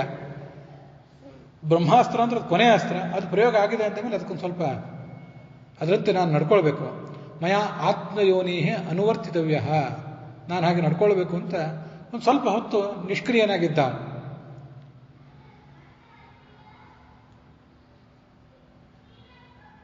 ಆಗ ಅವನು ಅಂದ್ಕೊಂಡ, ನನಗೆ ಯಾವತ್ತೂ ಕೂಡ ಚತುರ್ಮುಖ ಬ್ರಹ್ಮ, ಇಂದ್ರ, ನನ್ನ ತಂದೆ ವಾಯು ಇವರ ರಕ್ಷಣೆ ಇದೆ. ಇವತ್ತು ಈ ಬ್ರಹ್ಮಾಸ್ತ್ರ ನನಗೆ ತಟ್ಟಿದ್ರು ಕೂಡ ನನಗೇನು ಭಯ ಏನು ಅನ್ನಿಸ್ತಿಲ್ಲ. ನಾನು ನಿಷ್ಕ್ರಿಯನಾಗಿರ್ಬೋದು, ಆದರೆ ನನಗೇನು ಭಯ ಏನು ಅನಿಸಿಲ್ಲ. ರಾಕ್ಷಸರು ಎಳ್ಕೊಂಡು ಹೋಗಿದ್ದಾರಲ್ಲ, ಕರ್ಕೊಂಡು ಹೋಗಲಿ. ರಾವಣನ ಜೊತೆ ಮಾತಾಡೋ ಒಂದು ಅವಕಾಶ ಸಿಗ್ತಲ್ಲ. ಇಲ್ಲದೆ ಹೋದರೆ ರಾವಣನ ಭೇಟಿ ಮಾಡಬೇಕಾಗಿದೆ, ಅಪಾಯಿಂಟ್ಮೆಂಟ್ ಕೊಡ್ರಿ ಅಂತ ಕೂತ್ರೆ ಅವ್ರ್ಯಾಕೆ ರಾವಣನ ಕಡೆ ಕರ್ಕೊಂಡು ಹೋಗ್ತಾರೆ? ಕರ್ಕೊಂಡು ಹೋಗಲಿ ಅಂತ ಆಲೋಚನೆ ಮಾಡಿದ. ತನ್ನ ಎಲ್ಲ ಕ್ರಿಯೆಗಳನ್ನು ಅವನು ನಿಷ್ಕ್ರಿಯ ಮಾಡಿದ, ಅವ್ರು ಕರ್ಕೊಂಡು ಹೋಗ್ಲಿಕ್ಕೆ ಅನುಕೂಲ ಆಗುವಂತೆ. ಅವರು ಅವನನ್ನು ಆ ಕಡೆ ಈ ಕಡೆ ಹೊಡೆದಾಡಿಕೊಂಡು ಅವನನ್ನು ರಾವಣನ ಬಳಿಗೆ ಎಳ್ಕೊಂಡು ಹೋದರು. ಅವನಿಂದ ಯಾವ ಪ್ರತಿಕ್ರಿಯೆ ಇಲ್ಲ. ಅವನನ್ನು ಬೈತಾ ಇದ್ರು. ಸೆಣಬಿನ ಹಗ್ಗ, ನಾರು, ಏನೇನೋ ಕಟ್ಟಿದ. ಎಲ್ಲರೂ ಕಟ್ಟಿದ್ರು. ಈ ರೀತಿಗೆ ಅವ್ರು ಕಟ್ಟಿದ ಕೂಡಲೇ ಆ ಬ್ರಹ್ಮಾಸ್ತ್ರಕ್ಕೆ ಅದೊಂದು ಅವಮಾನ. ಅದು ಕಳಚಿ ಬಿದ್ದೋಯ್ತು. ಬ್ರಹ್ಮಾಸ್ತ್ರವೇ ಕಳಚಿ ಬಿದ್ದೋಯ್ತು. ಈ ಕಡೆ ಈ ಇಂದ್ರಜಿತನಿಗೆ ಎಂಥ ಅವಿವೇಕದ ಕೆಲಸ ಮಾಡಿದ್ರು ಈ ನಮ್ಮ ಮೂರ್ಖ ರಾಕ್ಷಸರು ಅಂತ ಬೈಕೊಳ್ಳುವಂತಾಯಿತು. ಯಾಕೆಂದರೆ ಬ್ರಹ್ಮಾಸ್ತ್ರ ಬೇರೆ ಯಾವ ಅಸ್ತ್ರವನ್ನು ಅದು ತಾಳ್ಕೊಳ್ಳೋದಿಲ್ಲ. ಬ್ರಹ್ಮಾಸ್ತ್ರ ಪ್ರಯೋಗ ಮಾಡಿದ್ದೀರಿ ಅಂದರೆ ಅದ್ರ ಪ್ರಯೋಗ, ಅದರ ಪ್ರಭಾವ ಇರ್ತದೆ. ವ್ಯಕ್ತಿ ನಿಷ್ಕ್ರಿಯ ಆಗ್ತಾನೆ ಅಥವಾ ಸತ್ತೇ ಹೋಗ್ತಾನೆ. ಅದರ ಮೇಲೆ ಮತ್ತೊಂದು ಅಸ್ತ್ರ ಪ್ರಯೋಗ ಮಾಡುವುದಾಗಿದ್ದರೆ, ಮತ್ತೊಂದು ಹಗ್ಗ ಕಟ್ಟುವುದಾಗಿದ್ದರೆ, ಹಾಗಾದ್ರೆ ನನ್ನ ಯಾಕೆ ನೀವು ಪ್ರಯೋಗ ಮಾಡಿದಿರಿ ಅಂತ ಬ್ರಹ್ಮಾಸ್ತ್ರ ವಿಫಲ ಆಗಿ ಹೊರಟೋಗ್ತದೆ. ಅಹೋ ಮಹತ್ಕರ್ಮ ಕೃತಂ ನಿರರ್ಥಕಂ. ಈ ಮೂರ್ಖರಾದ ರಾಕ್ಷಸರು ಎಂಥ ನೀಚ ಕೆಲಸ ಮಾಡಿದರು. ಇದನ್ನು ಏನು ಮಾಡಿದಾಗಾಯ್ತು? ನಾವು ಒಟ್ಟಾರೆ ಸಾಧಿಸಿದ್ದೇನಾಯ್ತು? ಈ ಹನುಮಂತ ಇನ್ನು ತಪ್ಪಿಸ್ಕೊಂಡು ಬಿಡ್ತಾನಲ್ಲ. ಅಸ್ತ್ರಬಂಧ ಸಚಾನ್ಯಂ ಚ ನಹಿ ಬಂಧಂ ಅನುವರ್ತತೆ. ಇನ್ನು ತಪ್ಪಿಸ್ಕೊಂಡ್ಬಿಟ್ರೆ ಈಗ ಹನುಮಂತ ಇಷ್ಟು ಕಷ್ಟಪಟ್ಟು ಹಿಡಿದಿದ್ದೀವಿ, ಅವನು ತಪ್ಪಿಸ್ಕೊಂಡ್ಬಿಟ್ರೆ ನಮ್ಮ ಗತಿ ಏನು ಅಂತ ಇಂದ್ರಜಿತ್ತನ ಚಿಂತೆ. ಮಹಾ ಸಂಕಟ ಆಯ್ತಲ್ಲ. ಸರ್ವೇ. ಆದರೆ ಹನುಮಂತ ಮಾತ್ರ ತಾನು ಮುಕ್ತನಾಗಿದ್ದೇನೆ ಅಂತ ತೋರಿಸ್ಕೊಳ್ಳಿಲ್ಲ. ರಾಕ್ಷಸರು ಅವನನ್ನು ಇಂದ್ರಜಿತನ ನೇತೃತ್ವದಲ್ಲಿ ಆ ರಾವಣನ ಬಳಿಗೆ ತಗೊಂಡು ಹೋಗಿ ನಿಲ್ಲಿಸಿದರು. ಇವನು ಯಾರು, ಎಲ್ಲಿಂದ ಬಂದಿದ್ದಾನೆ ಅಂತ ಅನೇಕ ಜನ ರಾಕ್ಷಸರು ಮಾತಾಡ್ತಿದ್ರು. ಅವನನ್ನು ಕೊಂದು ಹಾಕಿಬಿಟ್ರಿ, ಅವನು ಸುಟ್ಟು ಹಾಕಿಬಿಟ್ರಿ, ತಿಂದು ಹಾಕಿಬಿಟ್ರಿ ಅಂತ ಕೆಲವರು ಗರ್ಜನೆ ಮಾಡ್ತಾ ಇದ್ರು. ತದದರ್ಶ ಮಹಾತೇಜ ರಾವಣ ಕಪಿಸತ್ತಮಂ. ಆ ರಾವಣ ಈ ಹನುಮಂತನನ್ನ ನೋಡಿದ. ನೋಡಿ ಅಲ್ಲಿ ಮಂತ್ರಿಗಳಿದ್ರಲ್ಲ ಅವ್ರು ಕೇಳಿದ್ರು, ನೀನು ಯಾರು ಅಂತ ಕೇಳಿದ್ರು ಅವನನ್ನು. ಸಮಾಧಿಶತ್ತಂ ಮಂತ್ರಿ ಮುಖ್ಯಮಂತ್ರೀನ್ ಯಥಾಕ್ರಮಂ ತೈಸ್ಸ ಕಪಿಶ್ಚ ಪೃಷ್ಠ. ಅವರೆಲ್ಲ ಕೇಳಿದ್ದಕ್ಕೆ ಇನ್ನು ಒಂದೇ ಹೇಳಿದ, ನಿವೇದಯಾಮಾಸ ಹರೀಶ್ವರಸ್ಯ ದೂತ ಸಕಾಶಾತ್ ಅಹಂ ಆಗತೋಸ್ಮಿ. ನಾನು ಬಂದಿರುವುದು ರಾಮನ ದೂತನಾಗಿ ಬಂದಿದ್ದೇನೆ, ಸುಗ್ರೀವನ ದೂತನಾಗಿ ಬಂದಿದ್ದೇನೆ. ಕಪೀಶ್ವರ ಅಂದರೆ ಸುಗ್ರೀವ. ಯಾವ ಕೆಲಸಕ್ಕಾಗಿ ಬಂದಿದ್ದೀರಿ ಅಂತ ಕೇಳಿದ್ದಕ್ಕೆ ಇದೇ ಉತ್ತರನೇ ಹೇಳಿದ. ಇದು ಇಷ್ಟು ವಾಲ್ಮೀಕಿ ರಾಮಾಯಣದಲ್ಲಿ ಬಂದದ್ದು. ತಾತ್ಪರ್ಯ ನಿರ್ಣಯ ಹೇಳುವಂತೆ, ನಾನು ಅನೇಕ ಬ್ರಹ್ಮನ ಅಸ್ತ್ರಗಳೆಲ್ಲ ಇಲ್ಲಿ ತನಕ ಮೀರೇ ಇದ್ದೇನೆ. ಬ್ರಹ್ಮನ ವರ ಯಾರ್ಯಾರಿಗೂ ಇತ್ತು, ಆ ರಾಕ್ಷಸರನ್ನೇ ನಾನು ಸದಿ ಬಿಟ್ಟಿಲ್ಲ. ಆದರೆ ಬ್ರಹ್ಮ ನನಗೆ ಯಾವತ್ತೂ ಮಾನ್ಯ, ಸ ಮಾನನೀಯ ಏವಮೇ. ಅದಕ್ಕಾಗಿ ಇವತ್ತು ಈ ಬ್ರಹ್ಮಾಸ್ತ್ರಕ್ಕೊಂದಿಷ್ಟು ಮನ್ನಣೆ ಕೊಡ್ತೇನೆ ಅಂತ ಅವನು ಆಲೋಚನೆ ಮಾಡಿದ. ಆಯ್ತು, ಈ ರಾಕ್ಷಸರಾದರೂ ನನಗೇನು ಮಾಡೋರಿದ್ದಾರೆ? ಇಷ್ಟೆಲ್ಲ ನನ್ನನ್ನು ಗೆದ್ದು ಬಿಟ್ಟೆ ಅಂತ ಇವರೆಲ್ಲ ಪ್ರಯತ್ನ ಪಡ್ತಿದ್ದಾರಲ್ಲ, ನನಗೆ ಇವ್ರು ಮಾಡೋರು ಹೇಳ್ತಾರೆ, ನನ್ನೇನು ಕೊಲ್ಲೋರಿದ್ದಾರೆ? ಅವ್ರು ಯಾವ ಶಕ್ತಿಯು ನನ್ನ ಮೇಲೆ ನಡೆಯೋದಿಲ್ಲ ಅಂಥೇಳಿ ಬೇರೆ ಹಗ್ಗಗಳನ್ನು ಕಟ್ಟಿದ್ರು. ಬ್ರಹ್ಮಾಸ್ತ್ರ ಹೊರಟೋಯ್ತು. ರಾವಣನ ಬಳಿಗೆ ಕರ್ಕೊಂಡು ಬಂದರು. ಇಲ್ಲಿ ಈ ಹನುಮಂತನ ಬಗ್ಗೆ ನಾವು ಇಷ್ಟೆಲ್ಲ ಕೇಳಿದ್ವಲ್ಲ, ಇವತ್ತು ವಿಶೇಷತಃ ಈಗ ಅವನು ರಾಕ್ಷಸರನ್ನು ದೊಡ್ಡ ಪ್ರಮಾಣದಲ್ಲಿ ಸದೆ ಪಡೆದದನ್ನೆಲ್ಲ ಕೇಳಿದ್ವಲ್ಲ, ಇದರಲ್ಲಿ ಇವೆಲ್ಲ ನಾವು ನಿತ್ಯ ಮುಖ್ಯ ಪ್ರಾಣನ ಕುರಿತಾಗಿ ಕೆಲವು ಧ್ಯಾನ ಮಾಡ್ತೀವಲ್ಲ, ಆ ಸಂದರ್ಭದಲ್ಲಿ ನಾವು ಅನುಸಂಧಾನ ಮಾಡ್ಕೊಳ್ಬೇಕಾದ ಕೆಲವು ಸಂಗತಿಗಳಿಲ್ಲಿವೆ. ಭಾಗವತದಲ್ಲಿ 2ನೇ ಸ್ಕಂದದಲ್ಲಿ ಪ್ರಾಣ ಓಜಸ್ ಸಹಸ್ ಬಲ ಅಂತ ಮುಖ್ಯ ಪ್ರಾಣನ ಶಕ್ತಿಯನ್ನು ವರ್ಣನೆ ಮಾಡ್ತಾರೆ. ಪ್ರಾಣ ಓಜಸ್ ಸಹಸ್ ಬಲ ಅಂತೇಳಿ ಆಚಾರ್ಯರು ಮಹಾಭಾರತದ ಒಂದು ಶ್ಲೋಕವನ್ನು ಭಾಗವತ ತಾತ್ಪರ್ಯದಲ್ಲಿ ಬರೀತಾರೆ. ಮುಖ್ಯ ಪ್ರಾಣನ ಶಕ್ತಿಯನ್ನು ಹೇಗೆ ನಾವು ತಿಳ್ಕೊಳ್ಬೇಕು ಅಂದರೆ, ಪ್ರಾಣ ಓಜಸ್ ಸಹಸ್ ಬಲ ವಿಧೃತಿ ಅಂತ 5ನೇದೊಂದನ್ನು ಸೇರಿಸ್ಕೊಳ್ಬೇಕು. ಹಾಗಾದ್ರೆ ಅವೆಲ್ಲ ಏನದು? ಪ್ರಾಣ ಓಜಸ್ ಸಹಸ್ ಬಲ, ಈ ಎಲ್ಲ ಶಬ್ದಗಳಿಗೆ ಅರ್ಥ ಏನು ಅಂತ ನೋಡಿದರೆ ಅದೇ ಈ ಸುಂದರಕಾಂಡ. ಸರ್ವಚೇಷ್ಟೈತೃತ್ವಾತ್ತು ಪ್ರಾಣೋಭಿಭವ ಶಕ್ತಿತಃ ಓಜಸ್ತ್ವನಭಿಭಾವ್ಯತ್ವ ಸಹಜ ಸ್ವೇಚ್ಛಯಾಕತೆ ಬಲಂ ವಿಧಾರಕತ್ವಾಚ್ಚ ವಿಧೃತಿರ್ ವಾಯುರುಚ್ಯತೆ ಅಂತ. ಪ್ರಾಣ ಓಜಸ್ ಸಹಸ್ ಬಲ ವಿಧೃತಿ ಅಂತಾರಲ್ಲ, ಪ್ರಾಣ ಅಂತ ಯಾಕೆ ಕರೀತಾರೆ ಮುಖ್ಯ ಪ್ರಾಣನನ್ನ ಅಂದರೆ, ಪ್ರಾಣ ಅಂದರೆ ಬರೇ ಗಾಳಿ, ಉಸಿರು, ವಾಯು ಅಂತ ಇಷ್ಟೇ ಅರ್ಥ ಅಲ್ಲ, ಇನ್ನೊಬ್ಬರಲ್ಲಿ ಚಟುವಟಿಕೆಯನ್ನು ತುಂಬುವನು ಅಂತ ಅರ್ಥ. ಈ ಎಲ್ಲ ಕಪಿಗಳು ನಮ್ಮ ಜೀವ ಮುಗಿತೀವಿ, ನಾವು ಸತ್ತೋಗ್ತೀವಿ, ಸುಗ್ರೀವ ನಮ್ಮನ್ನು ಸದೆ ಬಿಡೋದಿಲ್ಲ, ಇವನು ನಮ್ಮನ್ನು ಕೊಂದೇ ಹಾಕ್ತಾನೆ, ಅದನ್ನು ನಾವೆಲ್ಲರೂ ಓಡಿ ಹೋಗಿ ತಪ್ಪಿಸ್ಕೊಳ್ಳೋಣ, ಈ ಸುಗ್ರೀವನು ಬೇಡ, ಅವನ ಸೈನ್ಯವೂ ಬೇಡ ಅಂತ ಆಲೋಚನೆ ಮಾಡ್ತಿದ್ರಲ್ಲ. ಆ ಎಲ್ಲ ಕಪಿಗಳು ನಿರಾಶರಾಗಿದ್ರಲ್ಲ, ಆವಾಗ ಇವನು ಅವರಲ್ಲಿ ಉತ್ಸಾಹ ತುಂಬಿದ್ನಲ್ಲ. ಈ ಬರೇ ಸುಗ್ರೀವನ ಸೈನ್ಯ ಕಪಿಗಳಿಗೆ ಮಾತ್ರ ಅಲ್ಲ, ಇಡೀ ಜಗತ್ತಿಗೂ ಕೂಡ ಶಕ್ತಿ ತುಂಬುವ ಕೆಲಸ ನಡೆಯುವುದು, ಚಟುವಟಿಕೆ ಏನಾದರೂ ನಡೆಯುವುದು ಎಲ್ಲ ಇವನಿಂದಲೇ. ದೈಹಿಕ ಮಾನಸಿಕ ಚಟುವಟಿಕೆಗಳೆಲ್ಲವೂ ಕೂಡ ನಡೆಯುವುದು ಆ ಮುಖ್ಯ ಪ್ರಾಣನಿಂದ.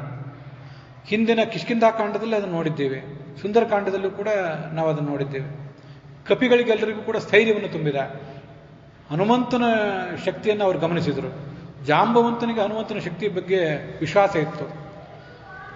ಆ ದೊಡ್ಡ ಪ್ರಮಾಣ ಆಕಾರವನ್ನು ಹನುಮಂತ ಬೆಳೆಸಿದ್ನಲ್ಲ, ಅದನ್ನು ನೋಡಿದಾಗ ನಮ್ಮ ಹನುಮಂತ ಈ ಕೆಲಸ ಮಾಡ್ತಾನೆ, ಸೀತೆಯನ್ನು ಕಂಡು ಬರ್ತಾನೆ ಅಂತ ಅವರಿಗೆಲ್ಲ ಭರವಸೆ ಮೂಡಿತ್ತು.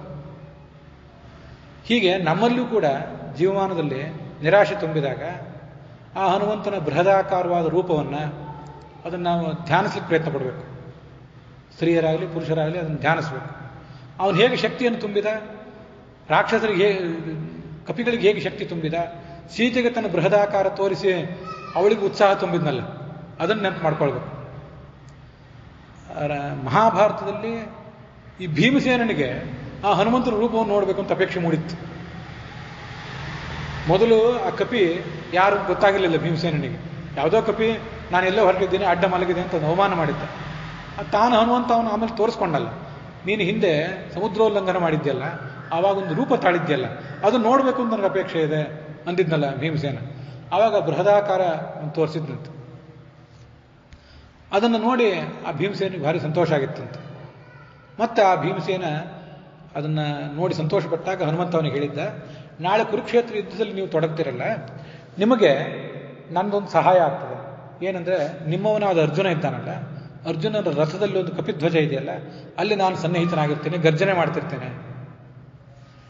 ನಾವು ಮುಖ್ಯ ಪ್ರಾಣನನ್ನು ಹೀಗೆ ಧ್ಯಾನ ಮಾಡುವಾಗ ಅವನು ಬೃಹದಾಕಾರ, ಅವನು ಮಾಡಿದ ಗರ್ಜನೆ, ಅವನು ಬಾಲವನ್ನು ನೆಲಕ್ಕೆ ಅಪ್ಪಳಿಸಿದಾಗ ರಾಕ್ಷಸರಲ್ಲಿ ಎದೆ ಹೊಡೆದು ಸತ್ತದ್ದು, ಇದೆಲ್ಲವನ್ನು ಕೂಡ ಧ್ಯಾನದಲ್ಲಿ ನಾವು ಕಾಣುವಂಥ ಪ್ರಯತ್ನ ಮಾಡಬೇಕು. ಆವಾಗ ನಮಗೆ ಕವಿದ ನಿರಾಶೆ ಹೋಗ್ತದೆ, ಧೈರ್ಯ ಬರ್ತದೆ. ಇದು ಪ್ರಾಣಂದಾಯಿತು. ಓಜಸ್ ಮತ್ತು ಸಹಸ್ ಅಂತ ಇನ್ನೆರಡು. ಓಜಸ್ ಅಂದರೆ ಇನ್ನೊಬ್ಬರಿಗೆ ಮಣಿಯದವನು, ಇನ್ನೊಬ್ಬ ಯಾವ ದುಷ್ಟಶಕ್ತಿಗೂ ಅವನು ಮಣಿಯವನಲ್ಲ. ಅವನಿಗೆ ಆ ವರವೇ ಇದ್ದದ್ದು ನಮಗೆಲ್ಲ ಗೊತ್ತಿದ್ದೇ ಇದೆ. ಬ್ರಹ್ಮಾಸ್ತ್ರಕ್ಕೂ ಕೂಡ ಅವನು ಮಣಿಯಬೇಕು ಅಂತಿಲ್ಲ, ಆದರೆ ಬ್ರಹ್ಮ ನನಗೆ ದೊಡ್ಡವನಾದ್ರಿಂದ ಪದವಿ ನಿಮಿತ್ತ ಬ್ರಹ್ಮ ದೊಡ್ಡವನು, ಆದ್ದರಿಂದ ಅವನಿಗೆ ನಾನು ಮಣಿತೀನಿ ಅಂತ ತೋರಿಸ್ಕೊಂಡ ಅಷ್ಟೇ. ಹೀಗೆ ಇನ್ನೊಬ್ಬರು ಯಾರಿಗೂ ಮಣಿಯದವನು ಅನ್ನೋದ್ರಲ್ಲ ಸುಂದರಕಾಂಡದಲ್ಲಿ ತೋರಿಸಿದಾನೆ. ಇನ್ನು ಮುಂದೆ ಯುದ್ಧಕಾಂಡದಲ್ಲಿ ಬೇಕಾದಷ್ಟು ಹನುಮಂತನ ಬಗ್ಗೆ, ಪರಾಕ್ರಮದ ಬಗ್ಗೆ ಬರ್ತದೆ. ಇದೆಲ್ಲ ಏಕಾಂಗಿಯಾಗಿ ಮಾಡಿದ್ದಿದ್ದು, ಆವಾಗ ಉಳಿದ ಕಪಿಗಳ ಜೊತೆ ಮಾಡಿದ್ದು. ಅದೊಂದು ಇದು ಹೆಚ್ಚು ವಿಶಿಷ್ಟ. ಇನ್ನೊಬ್ಬರಿಗೆ ಮಣಿಯದವನು ಮತ್ತೆ ಇನ್ನೊಬ್ಬರನ್ನು ಕೊಂದು ಹಾಕುವನು, ಪ್ರಾಣಸ್ಥ ಅಭಿಭವ ಅನಭಿಭಾವಿತ, ಮತ್ತೆ ಇನ್ನೊಬ್ಬರನ್ನು ಸೋಲಿಸುವವನು. ಸರ್ವಚೇಷ್ಟೈತೃತ್ವಾತ್ತು ಪ್ರಾಣ ಅಭಿಭವ ಶಕ್ತಿತಃ ಓಜಃ ಅಭಿಭವ ಶಕ್ತಿತಃ ಸಹ. ಇನ್ನೊಬ್ಬರಿಂದ ಮಣಿಯೋದಿಲ್ಲ, ಅದರಿಂದ ಓಜಸ್. ಇನ್ನೊಬ್ಬರನ್ನ ಕೊಲ್ತಾನೆ, ಅದಕ್ಕೆ ಅವನಿಗೆ ಇನ್ನೊಂದು ಹೆಸರು ಸಹಸ್. ಅಂದರೆ ನಾನು ಹೇಳೋ ಸ್ವಲ್ಪ ವ್ಯತ್ಯಾಸ ಮಾಡಿದೆ. ಸಹಸ್ ಅಂದರೆ ಸಹನೆ ಅಂತ ಅರ್ಥ, ಇನ್ನೊಬ್ಬರಿಗೆ ಮಣಿಯದೇ ಇರುವುದು. ಓಜಸ್ ಅಂದ್ರೆ ಇನ್ನೊಬ್ಬರನ್ನ ಸದೆ ಬಡಿಯೋದು. ಇಲ್ಲೇನು ಸದೆ ಬಡ್ದ ಅನ್ನೋದನ್ನ ನೋಡಿದ್ದೇವೆ. ಮತ್ತೆ ಇನ್ನೊಂದು ಮುಖ್ಯವಾಗಿ ಅದಾದ್ಮೇಲೆ ಬರುವುದೇನೆಂದ್ರೆ, ಬಲಂ ಸ್ವೇಚ್ಛಯಾಕೃತೇ ಬಲಂ ಅಂತ. ಬಲ ನಮಗೆ ಕೋಶಗಳನ್ನು ತೆಗೆದು ನೋಡಿದರೆ ಬಲ ಅಂದ್ರೂ ಶಕ್ತಿ, ಓಜಸ್ ಅಂದ್ರೂ ಬಲ, ಹೀಗೆ ಕಾಣಿಸ್ತದೆ. ಹಾಗಾದ್ರೆ ಬಲ ಅಂದ್ರೆ ಏನು? ನಿಮ್ಮ ಇಚ್ಛೆಗೆ ತಕ್ಕಂತೆ ಕೆಲಸ ಮಾಡುವ ಶಕ್ತಿಗೆ ಬಲ ಅಂತ. ಇನ್ನೊಬ್ಬರ ಆಕ್ರಮಣವನ್ನು ತಾಳಿಕೊಳ್ಳುವ ಶಕ್ತಿಗೆ ಸಹಸ್ ಅಂತ, ಇನ್ನೊಬ್ಬರನ್ನು ಸೋಲಿಸುವ ಶಕ್ತಿಗೆ ಓಜಸ್ ಅಂತ. ನನ್ನ ಇಚ್ಛೆಗೆ ತಕ್ಕಂತೆ ನಾನು ಕೆಲಸ ಮಾಡೋದು, ಇನ್ನೊಬ್ಬರಿಗೆ ಅವ್ರ ಇಚ್ಛೆಗೆ ನಾನು ಮಣಿಬಾರ್ದು, ನನ್ನ ಇಚ್ಛೆಗೆ ತಕ್ಕಂತೆ ನಾನು ಕೆಲಸ ಮಾಡಬೇಕು ಅಂತಿದ್ರೆ ಅದಕ್ಕೆ ಬಲ ಅಂತ. ಇಲ್ಲಿ ಅವನು ಆಲೋಚನೆ ಮಾಡಿದ, ನಾನೀಗ ರಾವಣನ ಭೇಟಿ ಮಾಡಬೇಕಾಗಿದೆ. ಅವನ ಇಚ್ಛೆ ನಡೀತು, ಇಂದ್ರಜಿತ್ತನ ಇಚ್ಛೆ ನಡೆದದ್ದಲ್ಲ, ಯಾರ್ದೋ ಕಪಿಗಳ ಇಚ್ಛೆ ನಡೆದದ್ದಲ್ಲ. ರಾವಣನನ್ನು ಭೇಟಿ ಮಾಡಬೇಕಾಗಿದೆ, ಅವನ ಇಚ್ಛೆ ನಡೀತು. ಆದ್ದರಿಂದ ಆ ಥರ ಮಾಡಿದಷ್ಟು, ಅದರಿಂದ ಅವನ ಬಲನೂ ಅಲ್ಲಿ ಪ್ರದರ್ಶಿತ ಆಯಿತು. ಮತ್ತೆ ವಿಧಾರಕತ್ವಾಚ ವಿಧೃತಿರ್ ವಾಯುರುಚ್ಯತೆ. ಅವನು ಧರಿಸಿದವನು. ಏನನ್ನು ಧರಿಸಿದ? ಅದು ಇಡೀ ವಾಲ್ಮೀಕಿ ರಾಮಾಯಣದಲ್ಲೆಲ್ಲ ಆ ಕಪಿಸೈನ್ಯದ ಜವಾಬ್ದಾರಿಯನ್ನೆಲ್ಲ ಧರಿಸಿದವನು ಅವನು. ಅಲ್ಲಿ ಸೇತುವೆ ಕಟ್ಟೋದಿರಬಹುದು, ಮತ್ತೆ ಆ ಇಂದ್ರಜಿತನ ನಾಗಾಸ್ತ್ರ ಈ ಲಕ್ಷ್ಮಣನಿಗೆ ತೊಂದರೆ ಕೊಟ್ಟಾಗ ಆ ಸಂಜೀವನ ಪರ್ವತವನ್ನು ತಂದು ಆ ಹನುಮಂತ ತನ್ನ ಪರಾಕ್ರಮ ತೋರಿಸಿದ. ಅದರಿಂದ ಅವನು ವಿಧಾರಕ. ಭಗವಂತನೂ ಒಂದು ಪರ್ವತವನ್ನು ಎತ್ತಿದ್ದ, ಗೋವರ್ಧನವನ್ನು. ಇವನು ಸಂಜೀವನ ಪರ್ವತ ಎತ್ತಿ ಅದನ್ನು ತನ್ನ ಪರಾಕ್ರಮ ತೋರಿಸಿದ. ಹೀಗೆ ವಿಧಾರಕ, ಜವಾಬ್ದಾರಿಯನ್ನು ಹೊತ್ತವನು, ಭಾರವನ್ನು ಹೊತ್ತವನಾದ್ರಿಂದ ಅವನನ್ನು ವಿಧೃತಿ ಅಂತಾರೆ ಮುಖ್ಯ ಪ್ರಾಣನಿಗೆ. ನಮಗಿದು ಬೇರೆ ಬೇರೆ ಕಡೆ ಗೊತ್ತಿದೆ, ಪೀಠ ಪೂಜಾ ಮಾಡುವವರಿಗೆ ಗೊತ್ತಿದೆ. ಕೆಳಗೆ ಏನಿರ್ತದೆ ಅಂದರೆ ವಿಷ್ಣು ಕೂರ್ಮ ಇರ್ತದೆ, ವಿಷ್ಣು ಕೂರ್ಮದ ಮೇಲೆ ವಾಯು ಕೂರ್ಮ ಇರ್ತದೆ, ಅದರ ಮೇಲೆ ಶೇಷ ಇರ್ತಾನೆ, ಅವನ ತಲೆ ಮೇಲೆ ಭೂಮಿ ಇರ್ತದೆ. ಭಗವಂತ ಎಲ್ಲವನ್ನೂ ಧರಿಸಿದ್ದಾನೆ. ಆ ಭಗವಂತ ಮುಖ್ಯ ಪ್ರಾಣನನ್ನು ಧರಿಸಿದ್ದಾನೆ. ವಸ್ತುತಃ ಮುಖ್ಯ ಪ್ರಾಣ ಭಗವಂತನಿಗೆ ಅಧೀನ, ಅವನೊಬ್ಬನಿಗೆ ಅಧೀನ, ಭಗವಂತನಿಗೆ ಮತ್ತು ಲಕ್ಷ್ಮೀದೇವಿಗೆ ಇಬ್ಬರಿಗೂ ಅಧೀನ. ಆದ್ದರಿಂದ ಅಷ್ಟು ದೊಡ್ಡ ಜವಾಬ್ದಾರಿಯನ್ನು ಹೊತ್ತವನು, ಕೂರ್ಮ ರೂಪದಿಂದ ಇಡೀ ಜಗತ್ತನ್ನು ಧರಿಸುವ ಜವಾಬ್ದಾರಿಯನ್ನು ಹೊತ್ತವನು ಈ ಮುಖ್ಯ ಪ್ರಾಣ. ಯುದ್ಧದ ಜವಾಬ್ದಾರಿಯನ್ನು ಹೊರೆಯುವುದು ಅದೇನು ದೊಡ್ಡದಲ್ಲ. ಮಹಾಭಾರತದಲ್ಲೂ ಆ ಕಥೆ ಬಂದಿದೆ. ಅಸ್ಮಿನ್ ಯುದ್ಧೇ ತ್ವಯಿ ಭಾರ ಸಮಾಹಿತ ಅಂತಾನೆ ಕೃಷ್ಣ ಭೀಮಸೇನಿಗೆ. ಇಡೀ ಯುದ್ಧದ ಜವಾಬ್ದಾರಿ ಎಲ್ಲ ನಿನ್ನದು. ಮಹಾಭಾರತದಲ್ಲೂ ಅದೇ ಬಂದಿದೆ. ಈ ವಾಲ್ಮೀಕಿ ರಾಮಾಯಣದಲ್ಲೂ ಕೂಡ ಅದೇ ಹನುಮಂತನ ಶಕ್ತಿ ಬಗ್ಗೆನೇ ವರ್ಣನೆ ಬಂದಿದೆ. ಆದ್ದರಿಂದ ಅವನು ವಿಧೃತಿ, ಜವಾಬ್ದಾರಿ ಹೊತ್ತದ್ರಿಂದ. ಮತ್ತೆ ತನ್ನ ಇಚ್ಛೆಗೆ ತಕ್ಕಂತೆ ರಾವಣನ ಬಗ್ಗೆ ಬೆಳಿಗ್ಗೆ ಹೋದನೇ ಹೊರತು ರಾವಣನಿಗೆ ಹೆದರಿ, ಇಂದ್ರಜಿತನಿಗೆ ಹೆದರಿ, ಆ ಬ್ರಹ್ಮಾಸ್ತ್ರಕ್ಕೆ ಪ್ರತಿಯಾಗಿ ಏನೂ ಮಾಡಲಿಕ್ಕಾಗದೆ ಅಸಹಾಯಕನಾಗಿ ಹೋಗಿದ್ದಲ್ಲ. ರಾವಣನ ನೋಡಬೇಕು ಅಂತಿತ್ತು, ಅಲ್ಲಿ ಹೋದ, ಅದು ಬಲ. ಇನ್ನೊಬ್ಬರನ್ನು ಸದೆ ಪಡೆದ ಓಜಸ್, ಇನ್ನೊಬ್ಬರಿಗೆ ಮಣಿಲಿಲ್ಲ ಸಹಸ್. ಸೀತೆಗೂ ಎಲ್ಲ ಕಪಿಗಳಿಗೂ ಎಲ್ಲರಿಗೂ ಧೈರ್ಯ ತುಂಬಿದವನು, ಅವರಲ್ಲಿ ಚಟುವಟಿಕೆ ಬರುವುದೇ ಇವನಿಂದ. ಹೀಗೆ ನಾವು ಪ್ರಾಣ, ಓಜಸ್, ಸಹಸ್, ಬಲ, ವಿಧೃತಿ ಅನ್ನೋ ಈ ಮುಖ್ಯ ಪ್ರಾಣನ 5 ನಾಮಗಳನ್ನು ನಿರಂತರವಾಗಿ ಪಠನೆ ಮಾಡ್ತಿದ್ರೆ ನಮ್ಮಲ್ಲಿ ಆ ಗುಣಗಳನ್ನು ತುಂಬಿಕೊಳ್ಳಿಕ್ಕೆ ಸಾಧ್ಯ ಆಗ್ತದೆ. ಇದನ್ನ ಯಾಕೆ ಇವು ಒಂದು ಅಂಥದ್ದೊಂದು ಮಂತ್ರ. ಇದಕ್ಕೂ ಅಂಗನ್ಯಾಸ ಬೇಕಾಗಿಲ್ಲ, ಕರನ್ಯಾಸ ಬೇಕಾಗಿಲ್ಲ, ಧ್ಯಾನ ಶ್ಲೋಕ ಬೇಕಾಗಿಲ್ಲ, ಎಷ್ಟು ಸಂಖ್ಯೆಯಲ್ಲಿ ಮಾಡಿದ್ರಿ ಅಂತ ಬೇಕಾಗಿಲ್ಲ. ಪ್ರಾಣಾಯ ನಮಃ, ಓಜಸೇ ನಮಃ, ಸಹಸೇ ನಮಃ, ಬಲಾಯ ನಮಃ, ವಿಧೃತಯೇ ನಮಃ. ಚತುರ್ಥಿ ವಿಭಕ್ತಿಯಂತವಾಗಿ ಶಬ್ದಗಳನ್ನು ಹೇಳಿದರೆ ಆಗೋಯ್ತು. ಅಂಥ ಮಂತ್ರಗಳನ್ನು ಮಹಾಭಾರತದಲ್ಲಿ, ಭಾಗವತದಲ್ಲಿ, ವಾಲ್ಮೀಕಿ ರಾಮಾಯಣದಲ್ಲಿ, ಆಚಾರ್ಯರ ಸರ್ವಮೂಲದಲ್ಲಿ ಅಲ್ಲಲ್ಲಿ ತುಂಬಿರ್ತಾರೆ. ಮಂತ್ರ ಅಂತ ನಮಗೆ ಎಲ್ಲ ಕಡೆ ಗೊತ್ತಾಗುವಂತೆ ಇದೊಂದು ಮಂತ್ರ, ಇದನ್ನು ಪಠನೆ ಮಾಡಿರಿ ಅಂತ ಹೇಳಿರೋದಿಲ್ಲ ಎಲ್ಲ ಕಡೆ. ನಾಸ್ತಿ ವಾಕ್ಯಂ ಅಮಂತ್ರಕಂ ಅಂತ. ಗಿಡಮೂಲಿಕೆ, ಔಷಧ ಅಲ್ಲದೆ ಇರುವ ಗಿಡಮೂಲಿಕೆಯೇ ಜಗತ್ತಿನಲ್ಲಿ ಇಲ್ವಂತೆ. ಅದು ಹೇಗೆ ಬಳಕೆ ಮಾಡಬೇಕು ನಮಗೆ ಗೊತ್ತಿರಬೇಕಂತ. ಎಲ್ಲವೂ ಕ್ಷುದ್ರವಾದ ಗಿಡಮೂಲಿಕೆಗಳು ಒಂದೊಂದು ಔಷಧವೇ, ಸಣ್ಣ ಸಣ್ಣ ಮಾತುಗಳು ಔಷಧವೇ, ಮಂತ್ರವೇ. ಅದನ್ನು ಸರಿಯಾಗಿ ನಮ್ಗೆ ಉಪಯೋಗ ಮಾಡಲಿಕ್ಕೆ ಗೊತ್ತಿದ್ದರೆ ನಾಸ್ತಿ ವಾಕ್ಯಂ ಅಮಂತ್ರಕಂ ಅಂತ ಶಾಸ್ತ್ರದಲ್ಲಿ ಹೇಳ್ತಿರ್ತಾರೆ. ಹಾಗೆ ಇವೆಲ್ಲ ಕೆಲವು ಮಂತ್ರಗಳು. ಅದನ್ನು ನಾವು ನಿತ್ಯಾನುಸಂಧಾನದಲ್ಲಿ ತಂದುಕೊಂಡು ಆ ಮುಖ್ಯ ಪ್ರಾಣ ಹೇಗೆ ಹೇಗೆ ವರ್ತನೆ ಮಾಡಿದ ಅನ್ನೋದನ್ನು ಧ್ಯಾನದಲ್ಲಿ ಕಂಡುಕೊಳ್ಳೋ ಪ್ರಯತ್ನ ಮಾಡಿದರೆ ಸುಂದರಕಾಂಡ ಅಂತ ಸಾರಕಾಂಡ ಅದು ಇಡೀ ವಾಲ್ಮೀಕಿ ರಾಮಾಯಣದಲ್ಲಿ. ಅದರಿಂದ ಅದ್ರ ಕೆಲ ಫಲಗಳನ್ನು ಹೇಳ್ತಾರೆ. ಅನೇಕ ಜನ ಆ ವಾಲ್ಮೀಕಿ ರಾಮಾಯಣವನ್ನು ಪಠನ ಮಾಡಿ ಆ ಫಲಗಳನ್ನು ಪಡ್ಕೊಂಡವರಿದ್ದಾರೆ. ಅದರಲ್ಲಿ ಸುಂದರಕಾಂಡವು ಕೂಡ ಒಂದು. ಅದರಲ್ಲಿ ಇವತ್ತು ಆ ಇಂದ್ರಜಿತನ ನೇತೃತ್ವದಲ್ಲಿ ಹನುಮಂತನನ್ನು ರಾವಣನ ಬಳಿ ಕರ್ಕೊಂಡು ಹೋದರು. ಅಲ್ಲಿವರೆಗೂ ನೋಡಿದ್ವಿ. ಮುಂದೆ ಆ ರಾವಣ ಏನು ಪ್ರಶ್ನೆ ಮಾಡಿದ, ಇವನೇನು ಉತ್ತರ ಕೊಟ್ಟ, ಅದನ್ನು ಮುಂದಿನ ಭಾಗಗಳಲ್ಲಿ ನೋಡೋಣ. ಅಲ್ಲಿಗೆ ಇವತ್ತಿನ ಈ ಭಾಗ ಸಮಾಪ್ತ ಆಗಿದೆ. ಹುಸಿಯ ನಾಡಿ ಹೊಟ್ಟೆ ಹೊರೆವು ವಿಷಯದಲ್ಲಿ ಸಿಕ್ಕನೆಂದು ಹುಸಿಗೆ ಹಾಕಿರೋ ಇನ್ನು ಹೃಷಿಕೇಶನೇ, ಈಶನಿನ್ನ ಚರಣ ಭಜನೆ ಆಸೆಯಿಂದ ಮಾಡುವೆ, ದೋಷ ರಾಶಿ ನಾಶ ಮಾಡು ಶ್ರೀಶಕೇಶವ. ಶ್ರೀಕೃಷ್ಣಾರ್ಪಣ ಮಸ್ತು.